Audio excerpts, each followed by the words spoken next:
Hallelujah. Ẹ jẹ́ á gbàdúrà. Orúkọ Jésù. Orúkọ Jésù.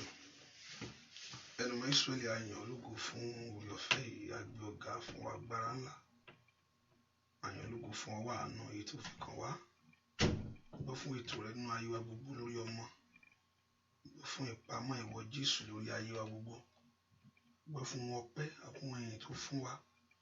Ẹnu mọ́ Ísírẹ́lì Olúwa gbọ́ ọpẹ́ wa. Wọ kábíyèsí a yìn ọ́ lógo fún àkókò yìí, fún orí rẹ, fún àánú rẹ gbogbo, fọwọ́ agbára ìwọ Ọlọ́run lórí ayé wa. Ẹnu mọ́ Ísírẹ́lì Olúwa gbọ́ ọpẹ́, Olúwa gbà yìn. Wọ kábíyèsí la yìn lógo lọ́wọ́lọ́wọ́. Wọ kábíyèsí la gbéga fún orí rẹ gbogbo, fún àánú ìwọ Ọlọ́run. Ibi tó bá ṣe rẹ dé, ibi tó ń bá ṣe rẹ lọ nínú ayé wa gbogbo. Ẹnu mọ́ Ísírẹ́lì lórúkọ Jésù Olúwa gbọ́ ọpẹ́. Wọ́n la fi gbogbo àtọ́lá ìfún, wọ́n la gbogbo ògo ìfún fún orí ńlá rẹ lórí ayé wa, lórí ọmọ ni, lórí ọkọ ni. Jésù gbọ́ ọpẹ́, Olúwa gbà yìn. Jésù Olúwa gbọ́ ọpẹ́, Olúwa gbà yìn. Wọ́n la gbéga láàárọ̀ yìí, wọ́n la fi gbogbo ìyìn fún. Olúwa gbọ́ ọpẹ́, Olúwa gbà yìn. Lórí ayé ọmọ, lórí ayé aya, lórí iṣẹ́, lórí ẹbí, lórí ilé, lórí ará gbogbo. Ẹnu mọ́ Ísírẹ́lì Olúwa gbọ́ ọpẹ́, Olúwa gbà yìn. Fún iṣẹ́ rẹ tó ń ṣe, fún iṣẹ́ rẹ tó ń ṣe inú ayé ọmọ, fún iṣẹ́ rẹ tó ń ṣe inú ayé ọkọ, fún iṣẹ́ rẹ inú ayé ẹbí, fún iṣẹ́ rẹ inú ayé ará. Ẹnu mọ́ Ísírẹ́lì ó máa ṣeun. Ìwọ Jésù gba ọpẹ́ yìí, ìwọ Jésù gba gbogbo ìyìn. Gbọ́ ọpẹ́ yìí ló jẹ́ tìwọ Jésù. Gbogbo ìyìn la mú wá síwájú ìwọ Ọlọ́run. Olúwa gbọ́ ọpẹ́. Jésù ìwọ lolúwa. Jésù ìwọ ni Olúwa. Ìwọ lálágbára, ìwọ lolùfẹ́ jùlọ, ìwọ lọ́lọ́run ìyanu wa, ìwọ la gbẹ́kẹ̀lé. Olúwa gbọ́ ọpẹ́ o. Bá a ṣe tọ̀ ọ́ wá, Jésù jẹ́ káwọn èèyàn rí kórí ọ. Bá iṣẹ́ rẹ ṣe o. Iṣẹ́ kan ọwọ́ ẹ̀mí mímọ́. Ìwọ tó mọ gbogbo ìṣòro gbogbo olúkálùkù, ìwọ tó mọ ohun ìjìnlẹ̀ ńlá, ìwọ tó mọ̀nà àbáyọ. Ìwọ níṣẹ́ kan yìí, ó yá gba iṣẹ́ ṣe. Ó yá ẹ̀mí mímọ́ ṣiṣẹ́ rẹ. Ẹ̀mí mímọ́ ó yá ṣiṣẹ́ rẹ. Ẹ̀mí mímọ́ nínú ayé ẹnìkankan ó yá ṣiṣẹ́ rẹ. Nílé ẹnìkankan ó yá ṣiṣẹ́ rẹ. Ó yá ṣiṣẹ́ agbára ńlá. Iṣẹ́ agbára ńlá láti bá ogun Sátánì wí. Iṣẹ́ agbára láti mú ọwọ́ ìkà èèyàn kúrò. Ìyá láti tú àwọn èèyàn yìí sílẹ̀. Láti já gbogbo èdè gbogbo. Ẹnu mọ́ Ísírẹ́lì ó yá ṣe bẹ́ẹ̀. Ẹnu mọ́ Ísírẹ́lì ó yá ṣe bẹ́ẹ̀. Ẹnu mọ́ Ísírẹ́lì ó yá ṣe bẹ́ẹ̀. Ṣe ìyanu ńlá. Járe ọ. Járe ọ. Olúwa járe ọ. Jẹ́ kí àwọn èèyàn kó rí ọ. Jọ rí ọnú agbára ńlá. Jọ rí ọnú ògo. Jọ rí ọnú ẹwà rẹ. Ṣe ìyanu. A ó sì máa gbé ọ ga. A ó sì yìn ọ́ lógo. Láì lórúkọ Jésù Kristi, Olúwa àti olùgbàlà wa. Àmín. Ọmọ Ọlọ́run láti inú ọkàn rẹ ní láàárọ̀ yìí. Ẹ kó ronú jinlẹ̀ kó orí bàbá yìí fún orí tó ṣe inú ayé rẹ. Ẹ kó dúpẹ́ fún orí ọ̀fẹ́. Ẹ kó dúpẹ́ lọ́wọ́ Ọlọ́run fún orí ọ̀fẹ́ tó fún ọ. Ẹ kó dúpẹ́ fún orí ọ̀fẹ́. Ẹ kó dúpẹ́ lọ́wọ́ Ọlọ́run fún orí ọ̀fẹ́.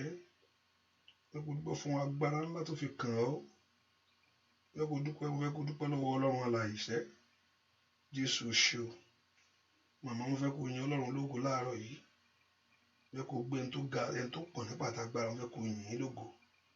Mo fẹ́ kó dúpẹ́ lọ́wọ́ ẹni tó dá ọ sí tọmọtọmọ. Kò ṣe o, kò ń ṣe nípa agbára rẹ. Kò ń ṣe nípa agbára rẹ sẹ́.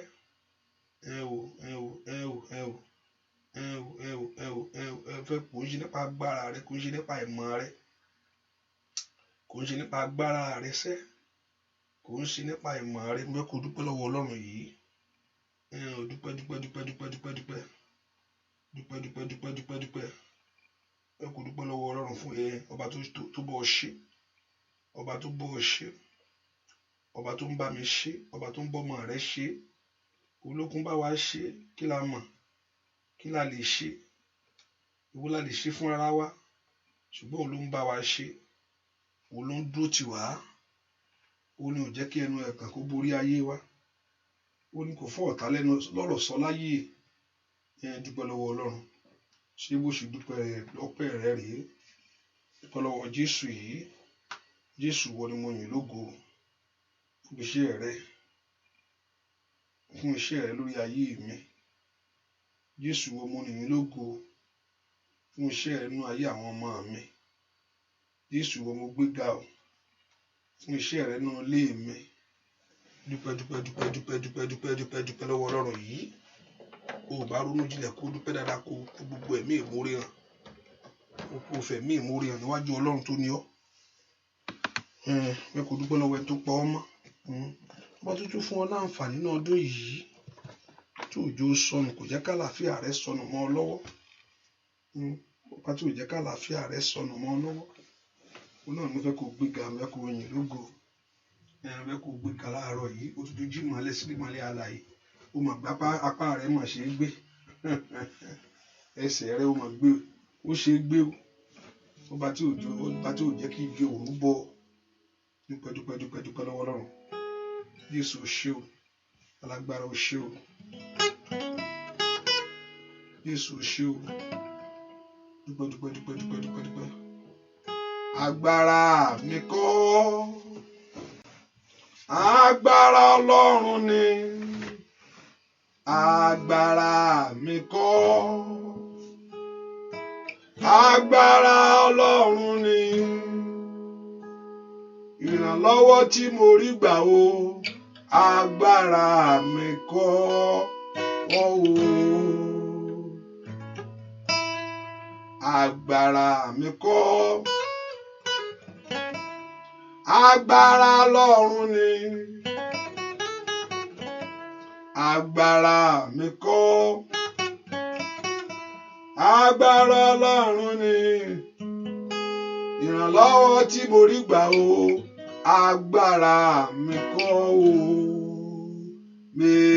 Mèsáyà Ọlọ́run mi o ṣé o, mo wá yìn ọ́ lógo.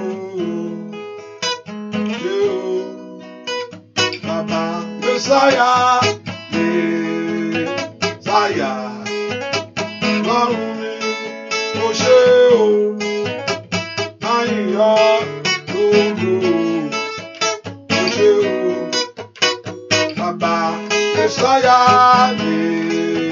Mèsáyà Ọlọ́run mi o ṣé o, bóyá mo wá yìn ọ́ lógo.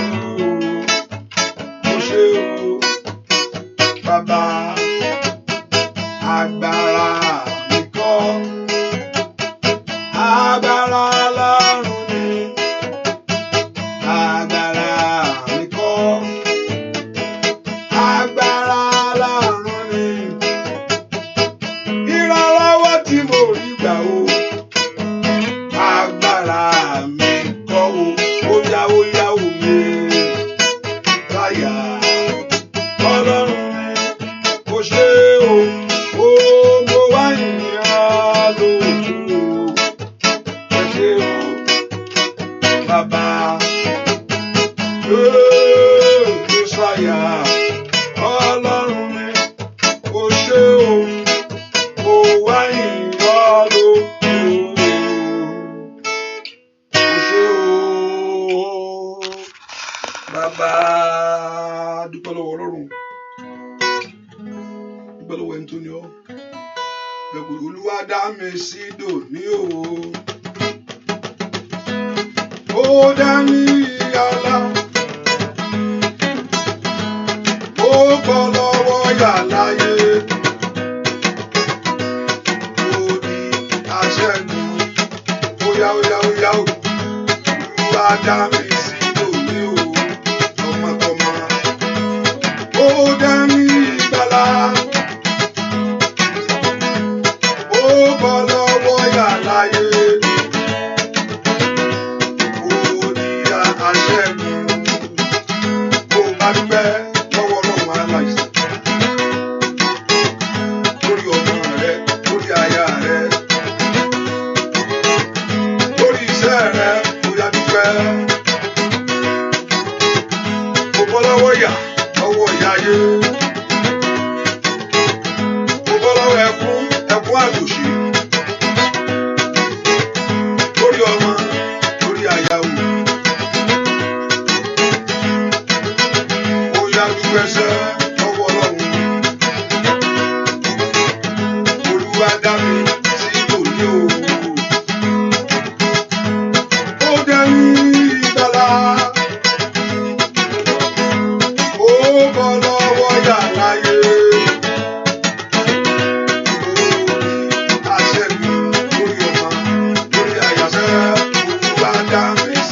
ó pọ̀ ọmọ ó dá ọ sí tọmọtọmọ ni ọba tó yọ ọdún tó jà ayé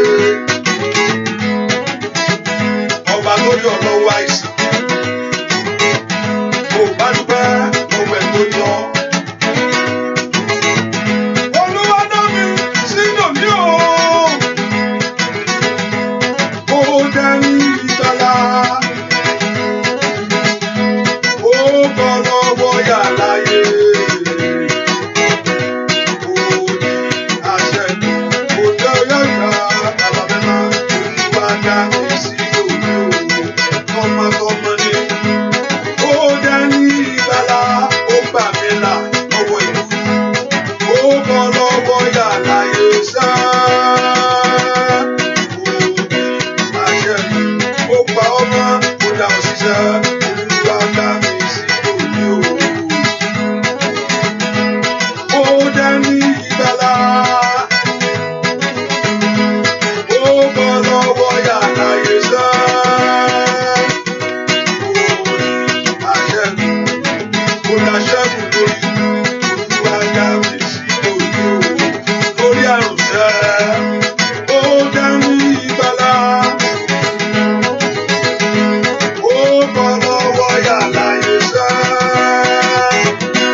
Ọmọ tó mú ọbọ lọ́wọ́ ìyà tó mú ọbọ lọ́wọ́ ẹ̀gàn dúpẹ́ lọ́wọ́ rẹ̀ sẹ́ Jésù ó mà ṣe fún ìṣẹ́gun tó fún mi fún ìtúsílẹ̀ tó fún ayé mi. Somebody lift your voice and thank him. Kí ni fi san mi lónìí ó sọ fọ́ọ̀bà ọ̀run. Mélòó ni Jésù nígbà èló ni mo san fọ́ọ̀bà ọ̀run fún orí rẹ̀ láyé mi mélòó èló ni mo san fọ́ọ̀bà ọ̀run èló ni Jésù nígbà èló ni mo san fọ́ọ̀bà ọ̀run fún orí rẹ̀ láyé mi. Dúpẹ́ lọ́wọ́ Ọlọ́run ọba tó gbọ́ lọ́wọ́ ìyà gbogbo. Jésù mà ṣe ọ́ láàárọ̀ yìí o. Kábíyèsí ṣe o. Dúpẹ́ lọ́wọ́ Ọlọ́run. Dúpẹ́. Ọba tó gbọ́ àdúrà. Ọba tí ó tún gbọ́ ọ láàárọ̀ yìí. Ọba tí ohun tí mo fẹ́ sọ tí ò bẹ̀rù rẹ̀. Ọba tí ọ̀rọ̀ ayé mi ò já láyà. Kí tú ilé mi rí. Kí ni ń jẹ́ bẹ́ẹ̀ níwájú Ọlọ́run? Ara mi ìrírí bàbá Ọlọ́run ìyanu. Kò sí ohun tó fẹ́ sọ fún lẹ́yìn tí ó bà lẹ́rù tí ó já láyà. Kò sí ohun tó lé ọ wá sọ́dọ̀ rẹ̀ tí ò lè yanjú lónìí. Agbára Ọlọ́run pọ̀. Agbára Ọlọ́run pọ̀. Ó lànà sórí òkun. Ó di Jẹ́ríkò. Ó lànà sórí òkun sẹ́. Ó di Jẹ́ríkò yányán. Ó lànà sórí òkun. Owó di Jẹ́ríkò. Dúpẹ́ lọ́wọ́ Ọlọ́run yìí ó ṣe ohun táyé ò lè ṣe fún mi. Ọba tó dúró tì mí, ọba tó dúró tì ọ́. Ọ̀pọ̀lọpọ̀ ẹ̀yin ó túlẹ̀ ó fèrè sí. Adúró tì ní abániṣe agbani wo tí ayé kọ̀yàn sílẹ̀ kò lè kọ̀ bó ṣe lè rí Ọlọ́run kì yóò kọ̀ mí sílẹ̀. Ìyẹn lè tàyàn nà, ìyẹn lè jù ọ́ lẹ̀, ṣùgbọ́n adó ti ni bàbá yìí. Ìyẹn lè fẹ́ ọ lónìí kó lóun ò fẹ́ mọ́ lọ́la, kò ń ṣe Ọlọ́run. Ìfẹ́ rẹ̀ pọ̀ sí mi. Ó fẹ́ mi, ó fẹ́ mi yéye. Ó pẹ́ tí mo ti máa, mo fẹ́ mi o. Ó fẹ́ mi, ó fẹ́ mi yéye. Ó pẹ́ tí mo ti máa, mo fẹ́ mi o. Dúpẹ́ ó ṣé bàbá.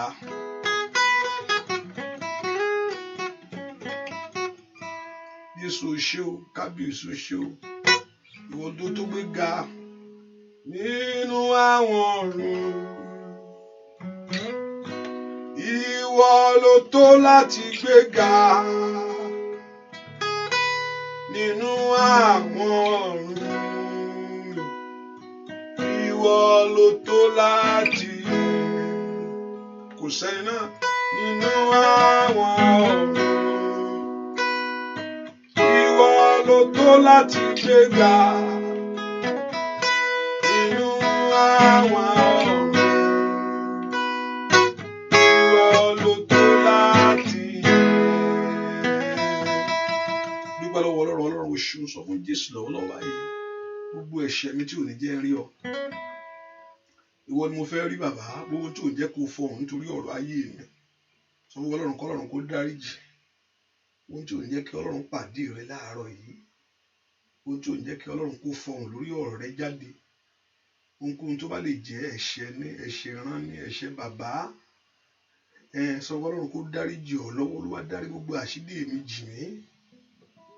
Ẹ̀jẹ̀ rẹ kó wẹ̀ mí, ẹ̀jẹ̀ rẹ kó wẹ̀ gbogbo àbàwọ́n nù. Ẹ̀jẹ̀ rẹ kó tú ayé mi ṣe. Ẹ̀jẹ̀ Jésù kó wò mí sàn, kó wẹ̀. Jésù fẹ̀jẹ̀ rẹ̀ wẹ̀ mí o. Olúwa fẹ̀jẹ̀ rẹ̀ wẹ̀ ayé mi. Pé Jésù kó fi ẹ̀jẹ̀ rẹ̀ wẹ̀ ọ́. Ask the Lord to have mercy upon your life.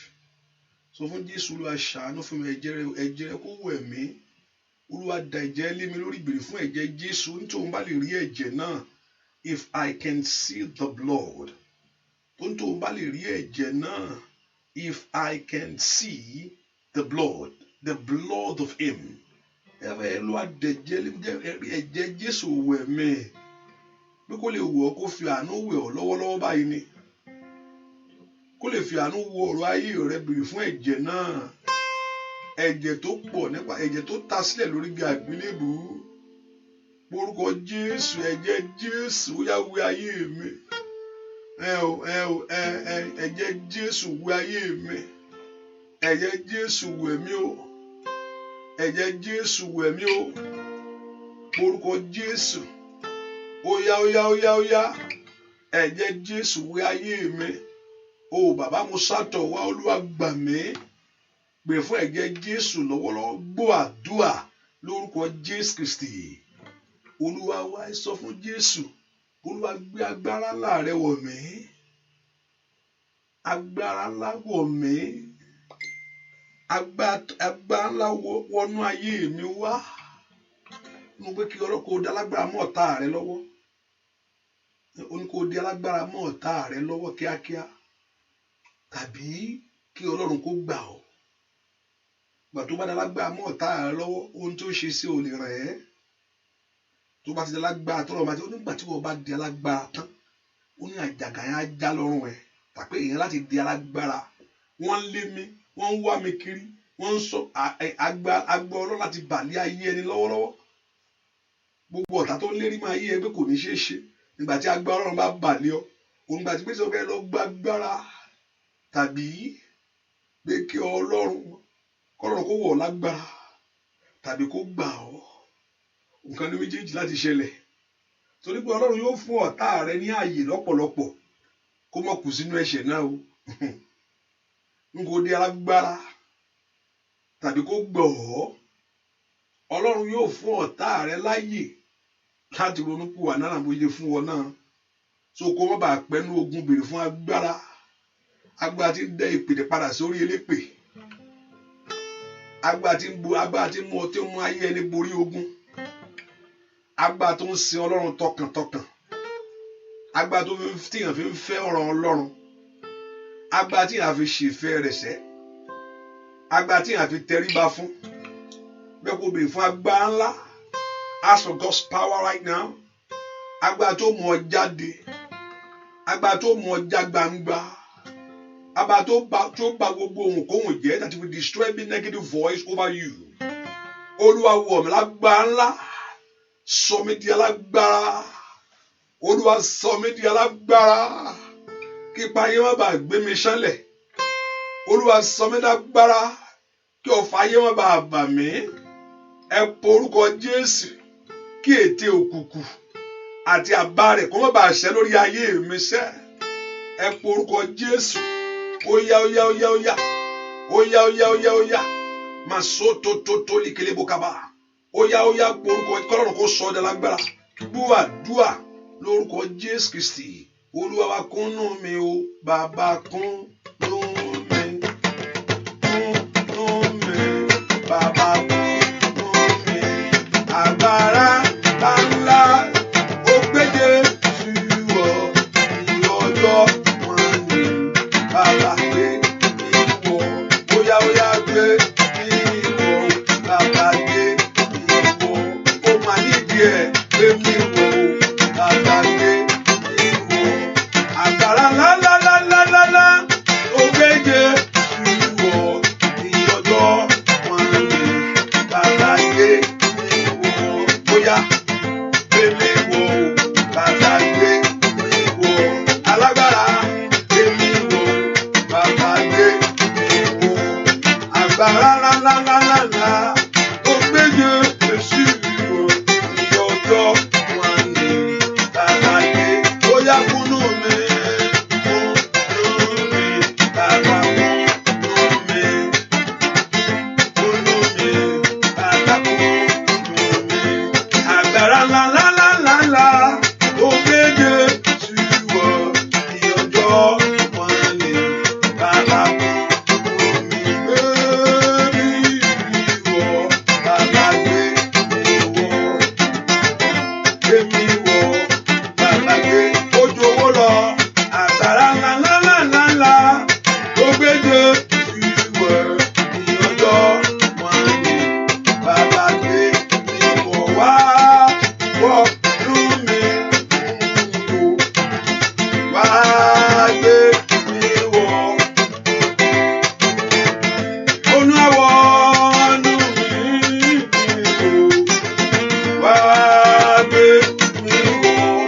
Agbára ńlá ó bàbá wá wọ̀lú mi wò, wá gbé mi wọ̀. Bàbá óyá wá wọ̀lú mi wò, wá gbé mi wọ̀. Óyá óyá óyá óyá óyá o. Olúwa wọ̀lú mi wò, wá gbé mi wọ̀. Óyá óyá o.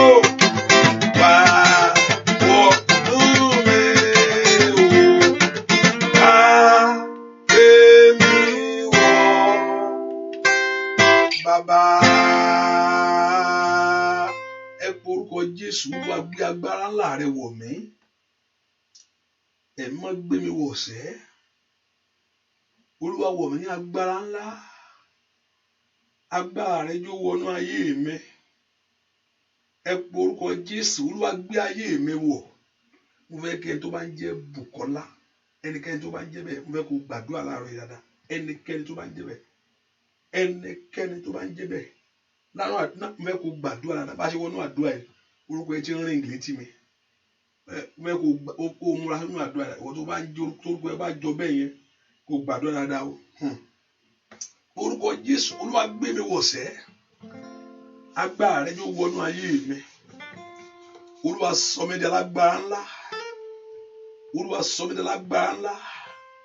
Olúwa sọ mí di alágbára ńlá. Olúwa gbé ọmọ mi wọ̀. Olúwa gbé iṣẹ́ mi wọ̀. Olúwa bá mi gbé ìrìn àjò mi wọ̀. Kí n lè ṣe ní ìrìn àjò.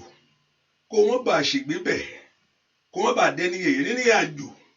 Olúwa wọṣẹ́ mi ní agbára ọ̀tun. Kí iṣẹ́ mi kó dàgbà kó dìde sókè. Olúwa wọ̀ mí lágbára ńlá. Agbára tí ayé ò lè mú o. Agbára tí ipa yóò lè ká. Agbára tí ọfà yóò kì í ràn. Agbára tí èpè ayé ò lè mú. Agbára tí èfún àti ìdì ò lè ránṣẹ́.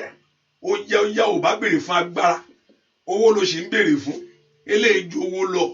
Ó yẹ porúkọ Jésù. Olúwa sọ mí dálágbára. Kí ogun èpè, ogun ìran, ogun ìdílé kó ṣẹ́. Ìyàgájà bó sàtáyà. Ẹ gbàdúrà. Olúwa sọ mí dálágbára. Olúwa sọ mí dálágbára. Olúwa sọ mí dálágbára. Ó yá sọ mí dálágbára. Olúwa sọ mí dálágbára. Olúwa sọ mí dálágbára. Ó màkàtàtà òtítọ́ gẹ́ Olúwa. Òtítọ́ gẹ́ o Jésù. Òtítọ́ gẹ́ Olúwa. Òtítọ́ gẹ́ o Jésù. Pàṣán tẹ́rẹ́tẹ́ táyé fi ń jẹ mí níyà. Òní dandan ni kí o dáná sun wọ́n. Ó bá gbàdọ̀ òtítọ́ gẹ́ Olúwa.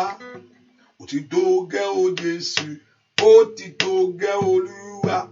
Òtítọ́ gẹ́ o Jésù. Pàṣán tẹ́rẹ́tẹ́ táyé fi ń jẹ mí níyà. Òní dandan ni kí o dáná sun wọ́n. Lẹ́kọ̀ọ́ gbàdúrà ni. Òtítọ́ gẹ́ Olúwa. Òtítọ́ gẹ́ o Jésù. Òtítọ́ gẹ́ Olúwa. Òtítọ́ gẹ́ o Jésù. Pàṣán tẹ́rẹ́tẹ́ ayé fi jẹ mí níyà. Òní dandan ni kí o dáná sun wọ́n. Ó yá o.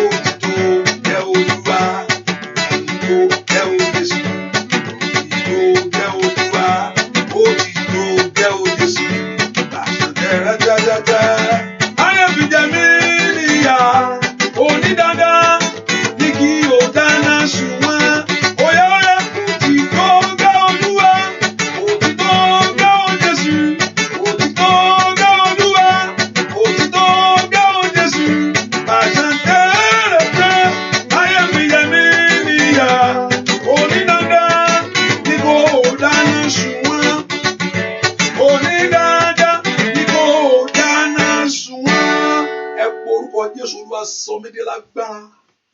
Bẹ́ẹ̀ kí wọ́n gan náà kó gbàgbára. Ohun tí mò ń sọ ni pé mo ní kó dálágbára lọ́wọ́ Ọlọ́run. Tàbí kí Ọlọ́run kó gbà ọ́. Pé èèyàn ń ṣèyàn. Pé màmá kan ló wà ń bẹ̀. Bàbá kan ló ń ṣe mí. Wọ́n ní màmá kan ló wà ní ìdílé wa. Ohun tó ń ṣe ọ́ ju màmá yẹn lọ. Sátánì gangan ní í ṣèyàn. Ó dẹ̀ ní ẹ́jẹ̀ǹtì tó pọ̀. Tẹ́nìkan bá fara gbàgbá náà ọmọ iṣẹ́ rẹ̀. Á gbéṣẹ́lẹ̀ lómi lọ́wọ́. Hallelujah. Kò ń ṣe màmá yẹn gan ní í ṣe ọ́. Sátánì gangan ní í ṣe yàn. Màmá yẹn ó kọ̀ volunteer ni. Sátánì àti wẹ́lòmí. Àwọn ti fara gbọ́gbá ẹgbẹ́ṣẹ́ fẹ́ lómi lọ́wọ́. Ẹ̀gbẹ́ máa focus lórí ẹnìkan kó gbẹ́ ẹni ẹ bá wọn. Àní kó gbà. Mo ní kó sọ kọ́lọ́run kó gbà ẹ̀. Tàbí kó sọ ọ́ di alágbára. Èmi rò pé kó sọ ọ́ di alágbára ó ṣe pàtàkì. Tí wọ́n gan bá di alágbára tógun bá ti ń gbórí bọ̀ wà tún borí ẹ̀. Ẹ porúkọ Jésù. Ó nínú ayé yẹn rí ìpọ́njú. Ó ní kìí ṣùgbọ́n ẹ tújú ká. Ó ní ṣùgbọ́n òun ti ṣẹ́gun ayé. Ẹ porúkọ Jésù. Olúwa sọ mí di alágbára. Ẹ gbé ayé mi wọ̀. Ẹ gbé ìrìn àjò mi wọ̀. Ẹ gbé ayé àwọn ọmọ mi wọ̀. Ẹ gbé mi wọ̀. Ẹ gbé mi wọ̀. Ẹ gbé mi wọ̀. Ẹ gbé mi wọ̀. Ẹ gbé mi wọ̀. Ẹ gbé mi wọ̀. Ẹ gbé mi wọ̀. Ẹ gbé mi wọ̀. Ẹ gbé mi wọ̀. Ẹ gbé mi wọ̀. Ẹ gbé ayé mi wọ̀. Ẹ gbé ọmọ mi wọ̀. Ẹ gbé aya mi wọ̀. Ẹ gbé ilé mi wọ̀. Ẹ gbé ọ̀rẹ́ mi wọ̀. Ẹ gbé àwọn èèyàn yìí wọ̀. Ẹ porúkọ Jésù. K'Olúwa kó gbé ọ wọ̀. Ẹ gbàdúrà sẹ́. Bẹ́ẹ̀ k'Ọlọ́run kó gbé ọ wọ̀. Ó dá kí okùn Sátánì yẹn kó já lọ́rùn ẹ̀. Ó dá kí ọwọ́ ọ̀tá kó kò nú ayé rẹ sẹ́. Ó dá kó borí ogun yẹn. Ogun yẹn ò gbúdọ̀ borí ẹ o. Ọ̀tá rẹ ò gbúdọ̀ jẹ lọ. Ẹ gbàdúrà. Ẹ porúkọ Jésù. Olúwa sọ mí di alágbára. Olúwa sọ mí di alágbára. Olúwa sọ mí di alágbára. Olúwa sọ mí di alágbára. Jẹ́ n di alágbára bàbá. Nínú rẹ bàbá. Jẹ́ n di alágbára. Jẹ́ n di alágbára. Ask the Lord to empower you. Ask the Lord to fill you with power. Olúwa ẹ gbé mi wò. Ẹ gbé ayé mi wò. Inú agbára jónú mi. Inú agbára ẹ̀mọ́ jónú mi. Inú agbára ẹ̀mọ́ jónú ayé àwọn ọmọ mi. Inú agbára ẹ̀mọ́ jẹ́nu ayé àwọn inú ayé mi. Borúkọ Jésù. Inú agbára ẹ̀mọ́ jónú ilé mi. Ó yá inú ayé àwọn ọmọ mi. Borúkọ Jésù. Ó yá gbàdúrà sẹ́. Ní kàtàlí àgàdàbò ṣàtà. Borúkọ Jésù. Inú agbára ẹ̀mọ́ jó nínú ilé mi. Lórí aya mi bàbá. Lórí àwọn ọmọ mi gbogbo. Lórúkọ Jésù. Nínú ẹbí mi. Ó yá gbàdúrà. Inú agbára ẹ̀mí má. Ó yá jónú mi. Gbọ́ àdúrà. Lórúkọ Jésù Kristi. Olúwa wa sọ fún Jésù ohun táyé ṣe sí mi. Ohun táyé rán sínú ayé mi tó lòdì. Sọ fún Jésù lọ́wọ́ ohun tí ayé ṣe sí mi. Èyí tó sọ ẹni tó sọ ayé ẹni dojú tó sọ yẹn tó mú ẹwà lójú kan yẹn. Ohun tí ayé ṣe sí mi. Èyí tí ò jẹ́ rọ́kọ̀. Ohun tí ayé ṣe sí mi. Èyí tí ò jẹ́ rí ọmọ bí. Ohun tí ayé ṣe sí mi. Èyí tí ò jẹ́ rí ọ̀nà lọ. Ohun tí ayé bá ṣe sí ọ lónìí. Olúwa bà iṣẹ́ ẹ jẹ́ nínú ayé mi. Mo ṣe gbàdúrà. Ẹni tó bá mú kọ̀ǹkan tó fi ń wẹ̀. Kọ̀ǹkan tó fi ń wẹ̀ tó sọnù mọ́ ẹ lọ́wọ́. Ẹnikẹ́ni tó bá fi iṣẹ́ kíṣẹ́ lórí ẹ. Gbogbo iṣẹ́ ẹ kó bàjẹ́. Kọ̀ǹkan tó bá fi ń wẹ̀. Ẹnikẹ́ni tó bá mú lórúkọ Jésù ohunkóhun tó bá fi ṣe. Kọ́lọ́run kó bà iṣẹ́ ẹ jẹ́. Kọ̀ǹkan tó fi ń wẹ̀. Ẹnikẹ́ni tó bá ti sọnù sí. Lórúkọ Jésù kí iṣẹ́ ẹ kó bàjẹ́. Ẹ porúkọ Jésù. Olúwa bà iṣẹ́ òkùnkùn jẹ́ lára mi o. Ohun táyé ṣe sí mi.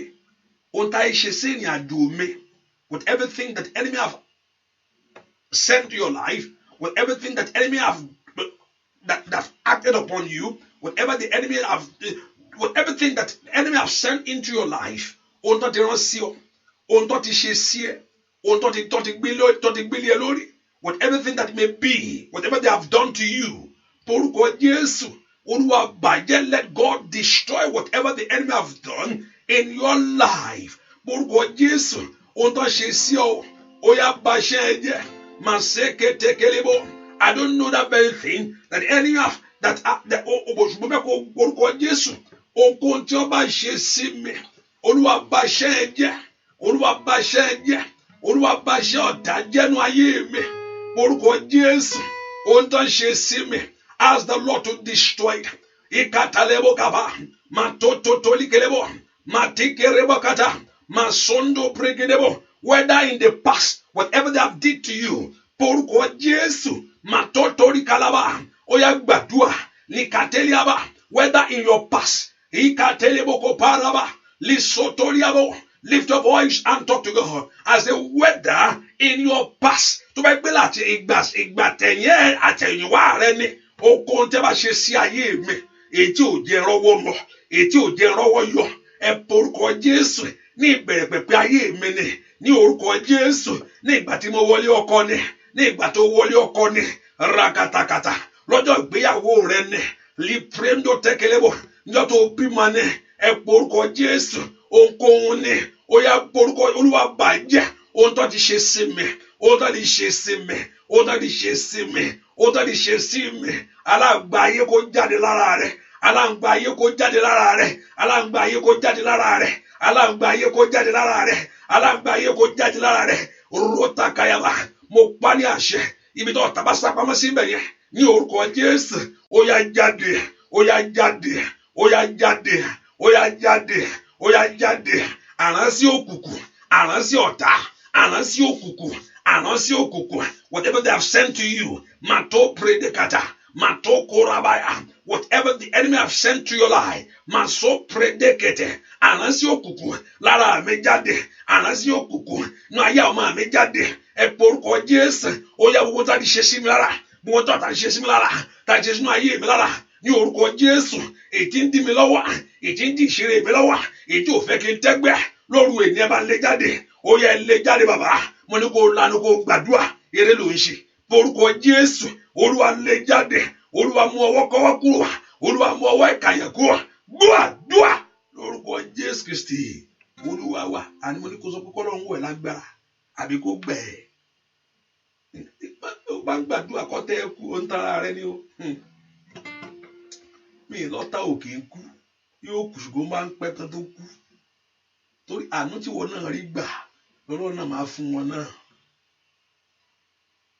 àánú tó rí gbà lọ́rọ̀ máa fún wọn Ọlọ́run ní sọ̀rọ̀ pé Ọlọ́run ò fẹ́ kú ẹlẹ́ṣẹ̀ ṣùgbọ́n kí ẹlẹ́ṣẹ̀ kó ronú pìwàdà kó fẹ́ kó láìkí ẹ pẹ́lẹ́ṣẹ̀ kan kú kó pinnu ẹ bí ènìyàn sọ pé tọ́lọ́run bá lu ọ̀tá ẹ Ọlọ́run lu ọ̀tá rẹ gbogbo tó o bá jó sí kò ní ṣe mọ́ pé ò ká Bíbélì ẹ débẹ̀ when you rejoice tí nǹkan bá ṣẹlẹ̀ sọ́tẹ̀ tó bá ní Olúwa ayé wọn Ọlọ́run mo gbé ọ̀gá o ti ba ayé ẹ̀jẹ̀ Olúwa ṣe mo ti rẹ́yìn ọ̀tá mi tó o bá ṣe bẹ́ẹ̀ Ọlọ́run náà wá dáwọ́ ogun yẹn dúró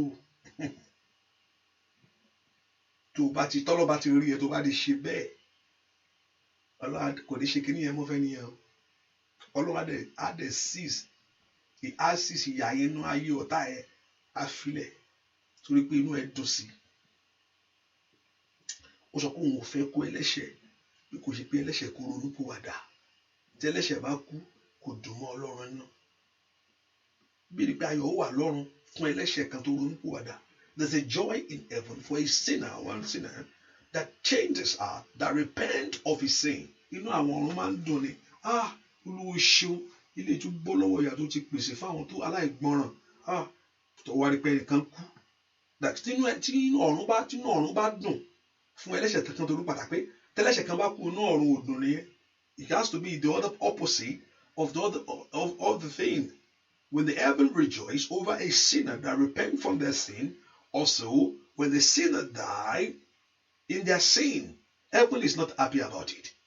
Ẹ̀pẹ́ inú ọ̀run ò dùn pé ìwọ wá ń jó nígbà tí ọ̀run pa ilé tuntun lọ ó tún bọ́ sínú ayérayé. Àdínkù oníkọ́lọ́run gbà ọ̀gó tú ọ sílẹ̀ tó bá ń dúpẹ́ nìkan máa kú ó ń tara rẹ ní o kò pè ní sẹ́fẹ́ kò lè kú ó lè kú Ọlọ́run lè bí ni pé ẹlẹ́ṣẹ̀ ṣùgbọ́n ó máa pẹ́ tó o bá fẹ́ tì bọ́ kó ní kó gbẹ̀ ẹ́ ni tó bá fẹ́ kó tú ẹ sí tó bá fẹ́ kó ní kó gbẹ̀ ọ̀kó dálágbára kí nǹkan tó ń ṣe sí ẹ kó má ràn ẹ́ mọ́ àbí kọ́ lọ́run gbẹ̀ ẹ́ lọ́wọ́ ẹ̀ bó ṣe máa gbẹ̀ ẹ́ mi ò wá mọ̀ tí ẹ òun ló wà tọ́lọ́run ló wà kù sí bó ṣe máa tú ẹ sílẹ̀ o lè sọ kó lè quote many scriptures suffer the wicked not to live. Suffer, yes, there's many scripture that also go against the wicked. But also to all, the Lord told you the secret of victory. All what you are doing, Olúwa gbà mí, Olúwa dá ọfà, you are just fighting a spiritual battle. Hallelujah. You don't have thought in your heart, bẹ́ẹ̀ nìkan sọ́kàn. Wọ́n tó ń gbàdúrà tó ń gbéyàn sọ́kàn yẹn, pé màmá lágbájá ni kó kú ẹjọ́ ẹ ṣàánú mi. Màmá kìíní, màmá yẹn lọ́wọ́ ṣe wá ń family wa, òní kó lọ. Màmá yẹn ò ní lọ bí kankan yóò pẹ́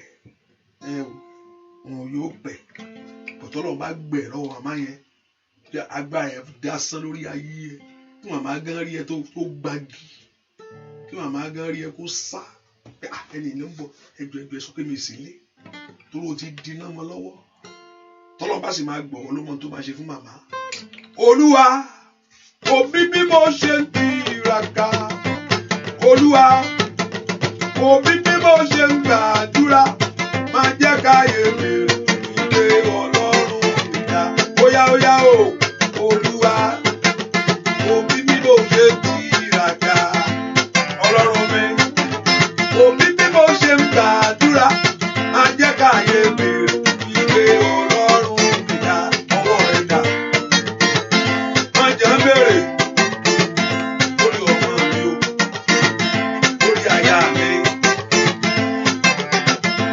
Olúwa òbí bí mo ṣe ń tiraka Ọlọ́run mi òbí bí mo ṣe ń gbàdúrà máa jẹ́ káyé mi ilé Ọlọ́run mi dá óyá ṣẹ́ fún mi o bàbá ṣẹ́ fún mi ẹ̀bùn fún mi o bàbá ṣẹ́ fún mi ogun ayé mi lálejò ṣẹ́ fún mi óyá ṣẹ́ fún mi o bàbá ṣẹ́ fún mi ẹ̀bùn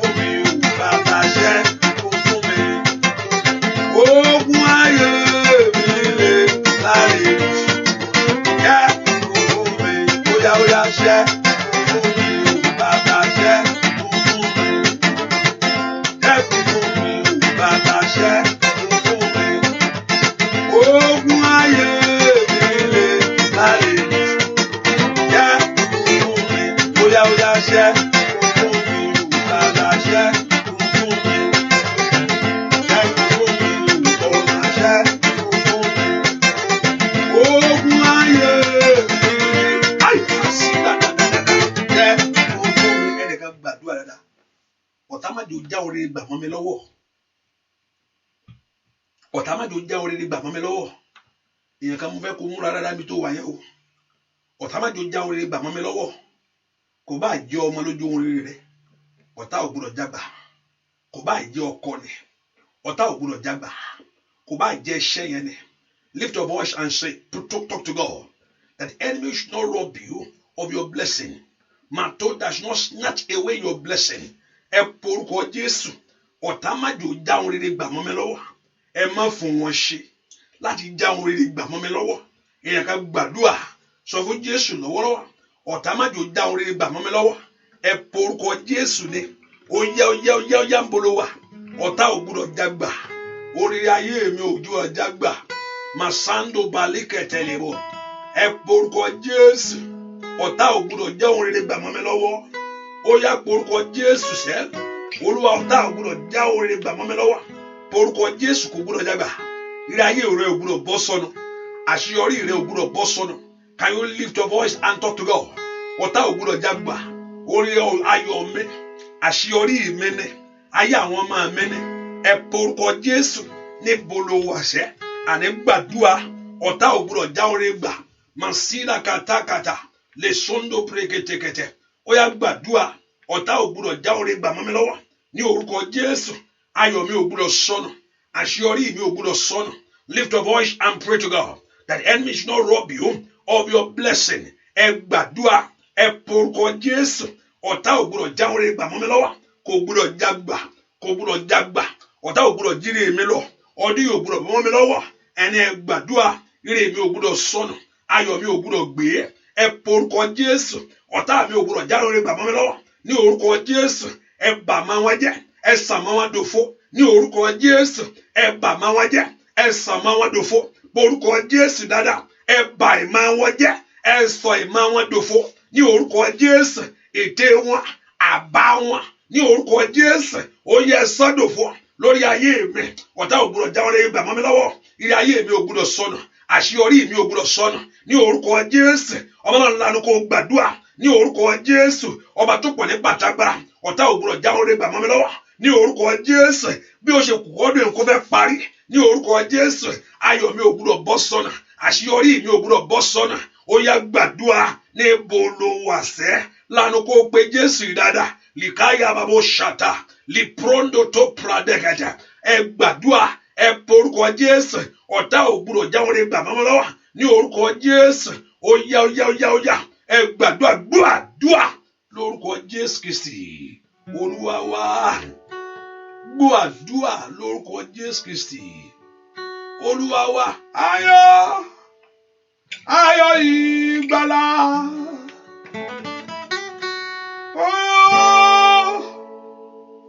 Ayọ̀ ìgbàlà.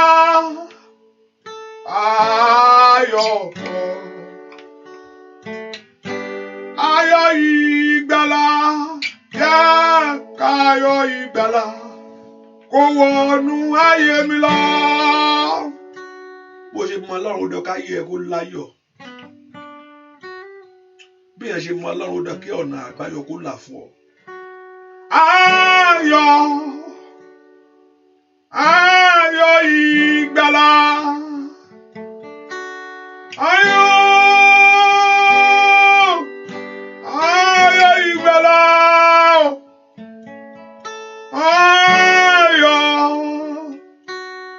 Ayọ̀ ìgbàlà.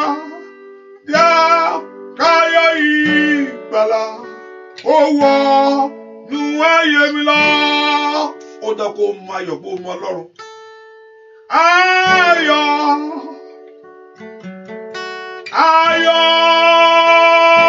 ìgbàlà.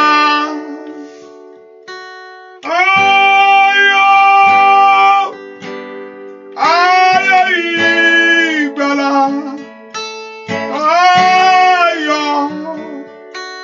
Ayọ̀ ìgbàlà.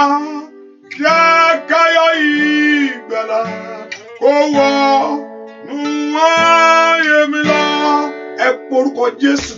Olúwa mú ìkorò jáde nú ayé mi sẹ́. Ọwọ́ ayọ̀ wọnú ayé mi lọ. Ẹ jẹ́ kí n máa dùn rere. Porúkọ Jésù mi tó wà. Ọlọ́run jẹ́ kí ayé mi kó ní adùn sẹ́. Mi gbọ́dọ̀ gbénú ayé wa sọkún.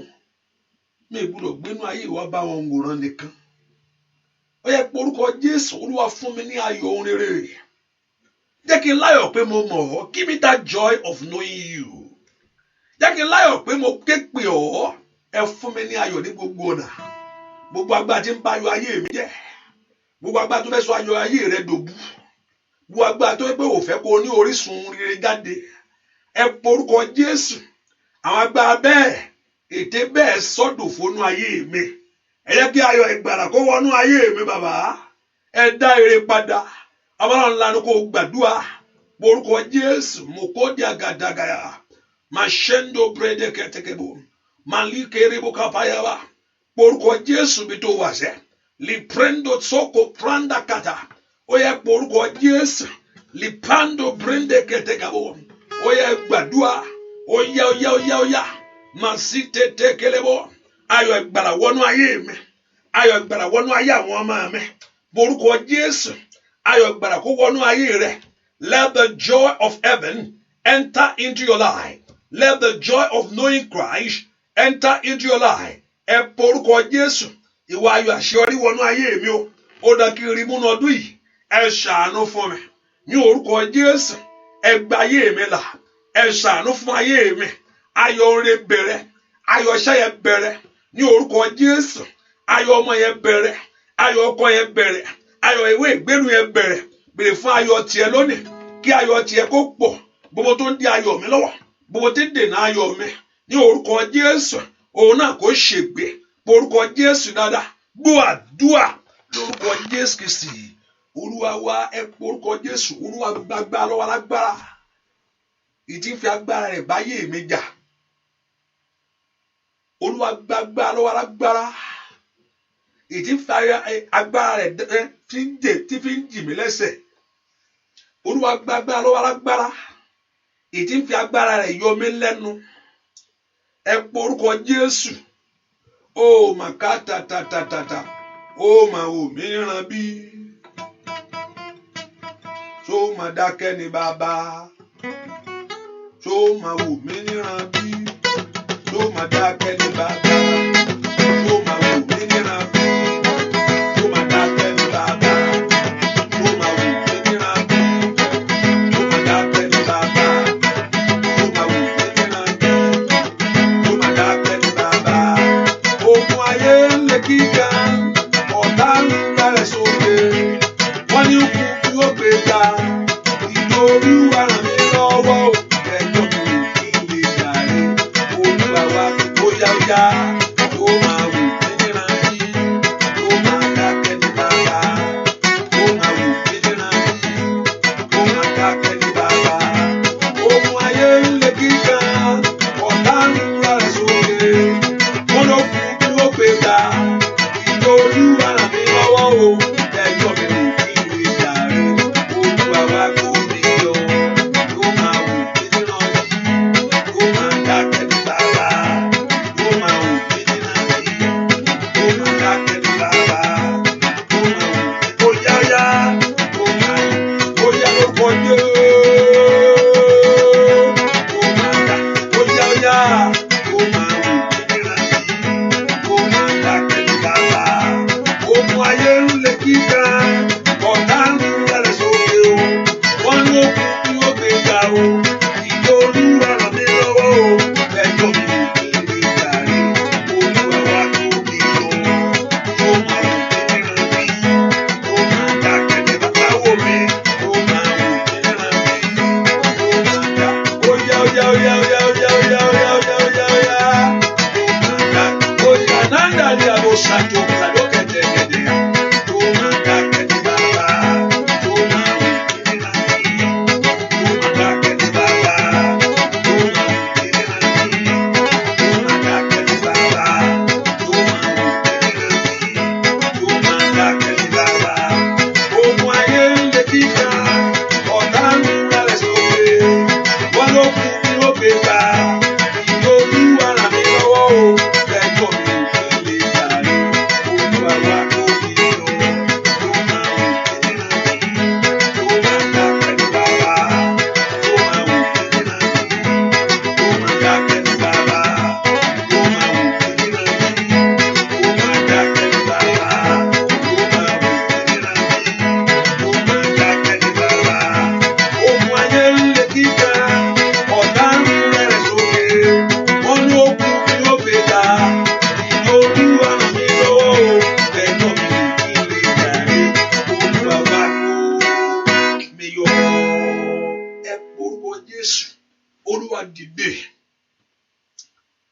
tí ń lo agbára ẹ̀ lórí mi Olúwa bà agbára rẹ̀ jẹ́ alágbára tí ń lo agbára ẹ̀ lórí ayé àwọn ọmọ mi Olúwa bà agbára rẹ̀ jẹ́ ẹ sọ agbára ọ̀tá dòfo lórí mi ni ẹ bà agbára rẹ̀ jẹ́ orúkọ Jésù Olúwa bà agbára wọn jẹ́ lórí ayé mi lónìí alágbára tí ò fẹ́ kó rọ́wọ́ yọ láyé alágbára tí ò fẹ́ kó débẹ̀ alágbára tí ò fẹ́ kó rí mú alágbára tí ò fẹ́ kó rọ́nà àbáyọ alágbára tí ò fẹ́ kó rí ṣe alágbára tí ń da ayé mi níyà alágbára tí ń pa ayé mi lójú alágbára tí ń pe tèmi lépè ẹ porúkọ Jésù alágbára tí ń lo ọ̀rọ̀ àfọ̀ṣẹ lórí ọ̀rọ̀ mi alágbára tí ń sáré kárí nítorí ayé mi sẹ́ alágbára tí ń béèrè fún ìṣubú ayé mi ó yá níbo ló wà ẹ porúkọ Jésù Olúwa ṣagbára dòfo Olúwa ṣàmọ́ dòfo Olúwa ṣagbára sá ó yá wá gbogbo ọ̀fọ̀ tá ò gbúdọ̀ ràn ọ́ ẹ kàtàkàtà èpè yẹn ò gbúdọ̀ jà ọ́ ẹ porúkọ Jésù ọ̀fọ̀ tá ò gbúdọ̀ ràn ọ́ èpè yẹn ò gbúdọ̀ jà ọ́ ẹ porúkọ Jésù bí tó wà sẹ́ ọ̀rọ̀ àfọ̀ṣẹ ò gbúdọ̀ ṣẹ lórí ayé rẹ ẹ porúkọ Jésù mo ní ọ̀rọ̀ àfọ̀ṣẹ kò gbúdọ̀ ṣẹ lórí ayé rẹ ó yá ẹ sàmọ́ wọn dòfo ẹ yí gbogbo àbá wọn dànù ẹ bà gbogbo ète wọn jẹ́ ẹ porúkọ Jésù ibi tá ló ò lè dé láyé ó yẹ gbé mi jù bẹ́ẹ̀ lọ ibi tá ní mi lè wọ̀ ẹ mú mi kọjá abẹ bàbá ẹ porúkọ Jésù ohun tán ní ò lè ní kólúwa kó dà fún ọ ní yanturu lọ́pọ̀lọpọ̀ ní kò ní ẹ porúkọ Jésù ẹ bá gbára ọ̀tá jẹ́ lórí ayé mi o ẹ sọmọ tádòfo ẹ gbàdúrà gbọ́ àdúrà lórúkọ Jésù Kristi Olúwa wa mo fẹ́ kó ibi tó ti wá ló fi múra ibi tó ti wá ibi tí mi náà ti wá ló fi múra wọ́n sọ ìbò lé wa àwọn lé wa kàwé pọ̀lọpọ̀lọpọ̀ òun tan ara rẹ̀ wọ́n lè kàwé ẹlòmíì ti lè gbórí síbi tí ẹ̀ kó gbórí sí láyé ẹlòmíì ti lè mí nǹkan tí ẹ̀ kó mí àwọn alákọ̀wé náà ṣe jásì náà wọ́n ń jásì ní omi ní ẹni tó ẹ̀ lè kàwé ju òye Ọlọ́run ló bá ta ẹni tó lóye Ọlọ́run ni kò sẹ́ni tí ó lè ṣògùn hallelujah kò sẹ́ni tí ó lè ṣògùn òye Ọlọ́run ló mú tí ò múyàn ṣe bí Ọlọ́run ó kàwé omi ẹni tẹ ẹni tó kàwé gán wẹgbẹ́ àti skul gangan lọ́tẹ̀ tí ń wọ̀ náà ó jẹ́ tó àwọn ọmọ nínú ẹ̀yin kí ni ó ti máa yé yín bẹ́ẹ̀ náà hallelujah àti skul gangan lọ́tẹ̀ àmì tí ń gbórí wọlé náà ó yẹ ọ náà mo jẹ́ ń sọ náà ti yẹ ọ náà hallelujah àti skul náà lèmi náà wọ́n ti ń gbórí wọlé síbẹ̀ hallelujah bẹ́ẹ̀ ní sọ́yẹ́ tó kàwé gangan kò bọ́ lọ́wọ́ ogun kò bọ́ lọ́wọ́ ìjà ẹ̀ kò bọ́ lọ́wọ́ kíni bẹ́ẹ̀ tó kàwé nù ní kò ní ṣe kíni àfẹ́tẹ́ òye Ọlọ́run ni when you have the heart of God when you have the mind of God when you have the fear of God in your heart that's the only thing that can make a difference in your life when you have the heart of God the fear of God àti pé yẹn bá ti mẹ́ntì Ọlọ́run jẹ́ nígbà tó bá mẹ́ntì Ọlọ́run jẹ́ tí yóò bá ti mẹ́ntì Ọlọ́run jẹ́ a ṣe ohunkóhun they that know their God àwọn tó mọ Ọlọ́run wọn they that know their God àwọn tó mọ Ọlọ́run wọn ẹ porúkọ Jésù Olúwa bà mí lọ́lá gbà tí ń lé ayé mi ká gbogbo ọ̀rọ̀ èpè gbogbo ọ̀rọ̀ àfọ̀ṣẹ gbogbo ọ̀rọ̀ táyé sọ ìtí ń bá ayé mi rìn àjò gbogbo ọ̀rọ̀ tó ti sọ sí ọ èyí tó ń bá ayé mi rìn ìrìn àjò gbogbo ọ̀rọ̀ táyé sọ tó ń bá ọ̀rọ̀ ẹni tó tẹ̀sí ẹlòmíì ẹni tó ti kú ẹni tó sọ ti lè kú o ṣùgbọ́n torí pé kò sọnù agbára tiẹ̀ ó sọnù mọ́ òkùnkùn ó dẹ́ kó máa lọ ní a máa lọ bẹ́ẹ̀ ni àfẹ́tọ́ Ọlọ́run bá dá dúró ẹni tó sọ ti lè kú no matter anything ẹni tó sọ ti lè kú ọgán ṣùgbọ́n tó ló ti sọnù mọ́ òkùnkùn yẹn yóò máa lọ bẹ́ẹ̀ ni àfi tí Ọlọ́run bá dá dúró ó yá ẹ̀ṣọ́ ẹ̀bàgbà náà jẹ́ ẹ̀ṣọ́ àgbà ọ̀tádò fún lórí ayé mi ẹnìkan gbàdúrà gbogbo agbá àmújẹmújẹ ẹnìkan gba mi rò pé ẹnìkan fẹ́ gbẹ̀jẹ̀ ta ló fẹ́ mi rò pé ẹnìkan wà lọ́sípítù fẹ́ gbẹ̀jẹ̀ lóhun tí mo rí mo fi ń sọ̀rọ̀ yìí o àbí ẹnìkan ń béèrè fún ẹ̀jẹ̀ ni ohun tí mo rí mo fi ń gbàdúrà mo fi ń bẹ̀ sọ̀rọ̀ yìí o àbí ẹnìkan wà lọ́sípítù tó ní ẹ̀jẹ̀ ni is anyone that need ẹ̀jẹ̀ ń bí ta ló ní ẹ̀jẹ̀ I hope ẹnìkan ò ní ẹ̀jẹ̀ mi rò bẹ́ẹ̀ is anyone that is praying for that want somebody to donate the blood agbára mọ̀jẹ̀mọ̀jẹ̀ gbogbo ẹni tó fẹ́ kóun fẹ́ gbẹ̀jẹ̀ lórúkọ Jésù Olúwa bàjẹ́ ẹ porúkọ Olúwa sọ̀mọ́tàdòfo ọ̀tá ò gbúdọ̀ rí tèmi gbà o kò gbúdọ̀ rí tọ́mọ mi gbà ẹ porúkọ Jésù gbogbo agbára tí ń béèrè fún ẹ̀jẹ̀ Olúwa yí dànù gbogbo agbára tí ń béèrè fún ẹ̀jẹ̀ Olúwa yí dànù Olúwa bá gbogbo ẹ̀mọ òkùnkùn jẹ́ bó ṣe kó péréte kí ọdún yìí kó parí as small as this year ibi kan ò kékeré ńlá ni kò gbúdọ̀ wọlé tọ̀ mí wá mi ì gbúdọ̀ sunkún lórí ọmọ lórí aya mi ì gbúdọ̀ sunkún lórí ìní mi gbogbo mi ì gbúdọ̀ sunkún ẹ borúkọ Jésù gbogbo èèyàn tẹ́ pé àmọ̀jẹ̀mọ̀jẹ̀ ẹnikẹ́ni tí ń béèrè fún ẹ̀jẹ̀ ó yá torí ti fẹ̀jẹ̀ rẹ dí ó yá ẹ̀jẹ̀ kó bẹ̀rẹ̀ sí ṣàn kí ọ̀tá kìtá yàdàbò ṣàtà màwúrọ̀ bá kò ṣe kàtà mòóròbó tòtó lìbóró sá ẹ̀jẹ̀ Jésù ṣànṣẹ́ ó yá ẹ̀jẹ̀ ọmọ mi kàtólíà kó sàtà kó di ẹ̀jẹ̀ Jésù ẹ̀jẹ̀ mi kó di ẹ̀jẹ̀ Jésù ẹ̀jẹ̀ aya mi kó di ẹ̀jẹ̀ Jésù àǹtòtólíà bá ṣànùbà ẹ̀jẹ̀ ilé mi ẹ̀jẹ̀ Jésù kó wọ ọbẹ̀ lọ ó yá porúkọ Jésù ẹ̀jẹ̀ Jésù kó yí ayé rẹ ká that the blood of Jesus to cover your life not in this year not forever untimely death rikata moshada ẹ̀jẹ̀ mi ò gbúdọ̀ bọ́lẹ̀ o makunda katayabo ẹ̀jẹ̀ ọmọ mi ò gbúdọ̀ bọ́lẹ̀ ẹ gbàdúrà o gbúdọ̀ gbọ́ bínú ilé rẹ ní ọdún yìí o nínú ilé rẹ ibi ò gbúdọ̀ wọnú ilé rẹ ní ọdún yìí ibi ò gbúdọ̀ wọnú ilé rẹ ní ọdún yìí as the Lord may shando brandate ibi ò gbúdọ̀ wọlé tọ̀ wá ibi ò gbúdọ̀ wọlé tọ̀ wá ibi ò gbúdọ̀ wọnú ilé rẹ ní ibi ò gbúdọ̀ wọnú ayé àwọn ọmọ rẹ Olúwa yí bí dànù Olúwa sọ bí dòfo Olúwa yí bí dànù Olúwa ṣètì ọ̀tá dasán Olúwa yí bí dànù gbọ́ àdúà lórúkọ Jésù Kristi Olúwa wá gbọ́ àdúà lórúkọ Jésù Kristi Olúwa wá tó ti ṣe prayer yeah send it as a message. Can you do that for me, please? Send that prayer to somebody right now. We have financial. And also, I realize also many of us, you are not. I look at the view. You need to press like, and also you have not yet subscribed. Subscribe to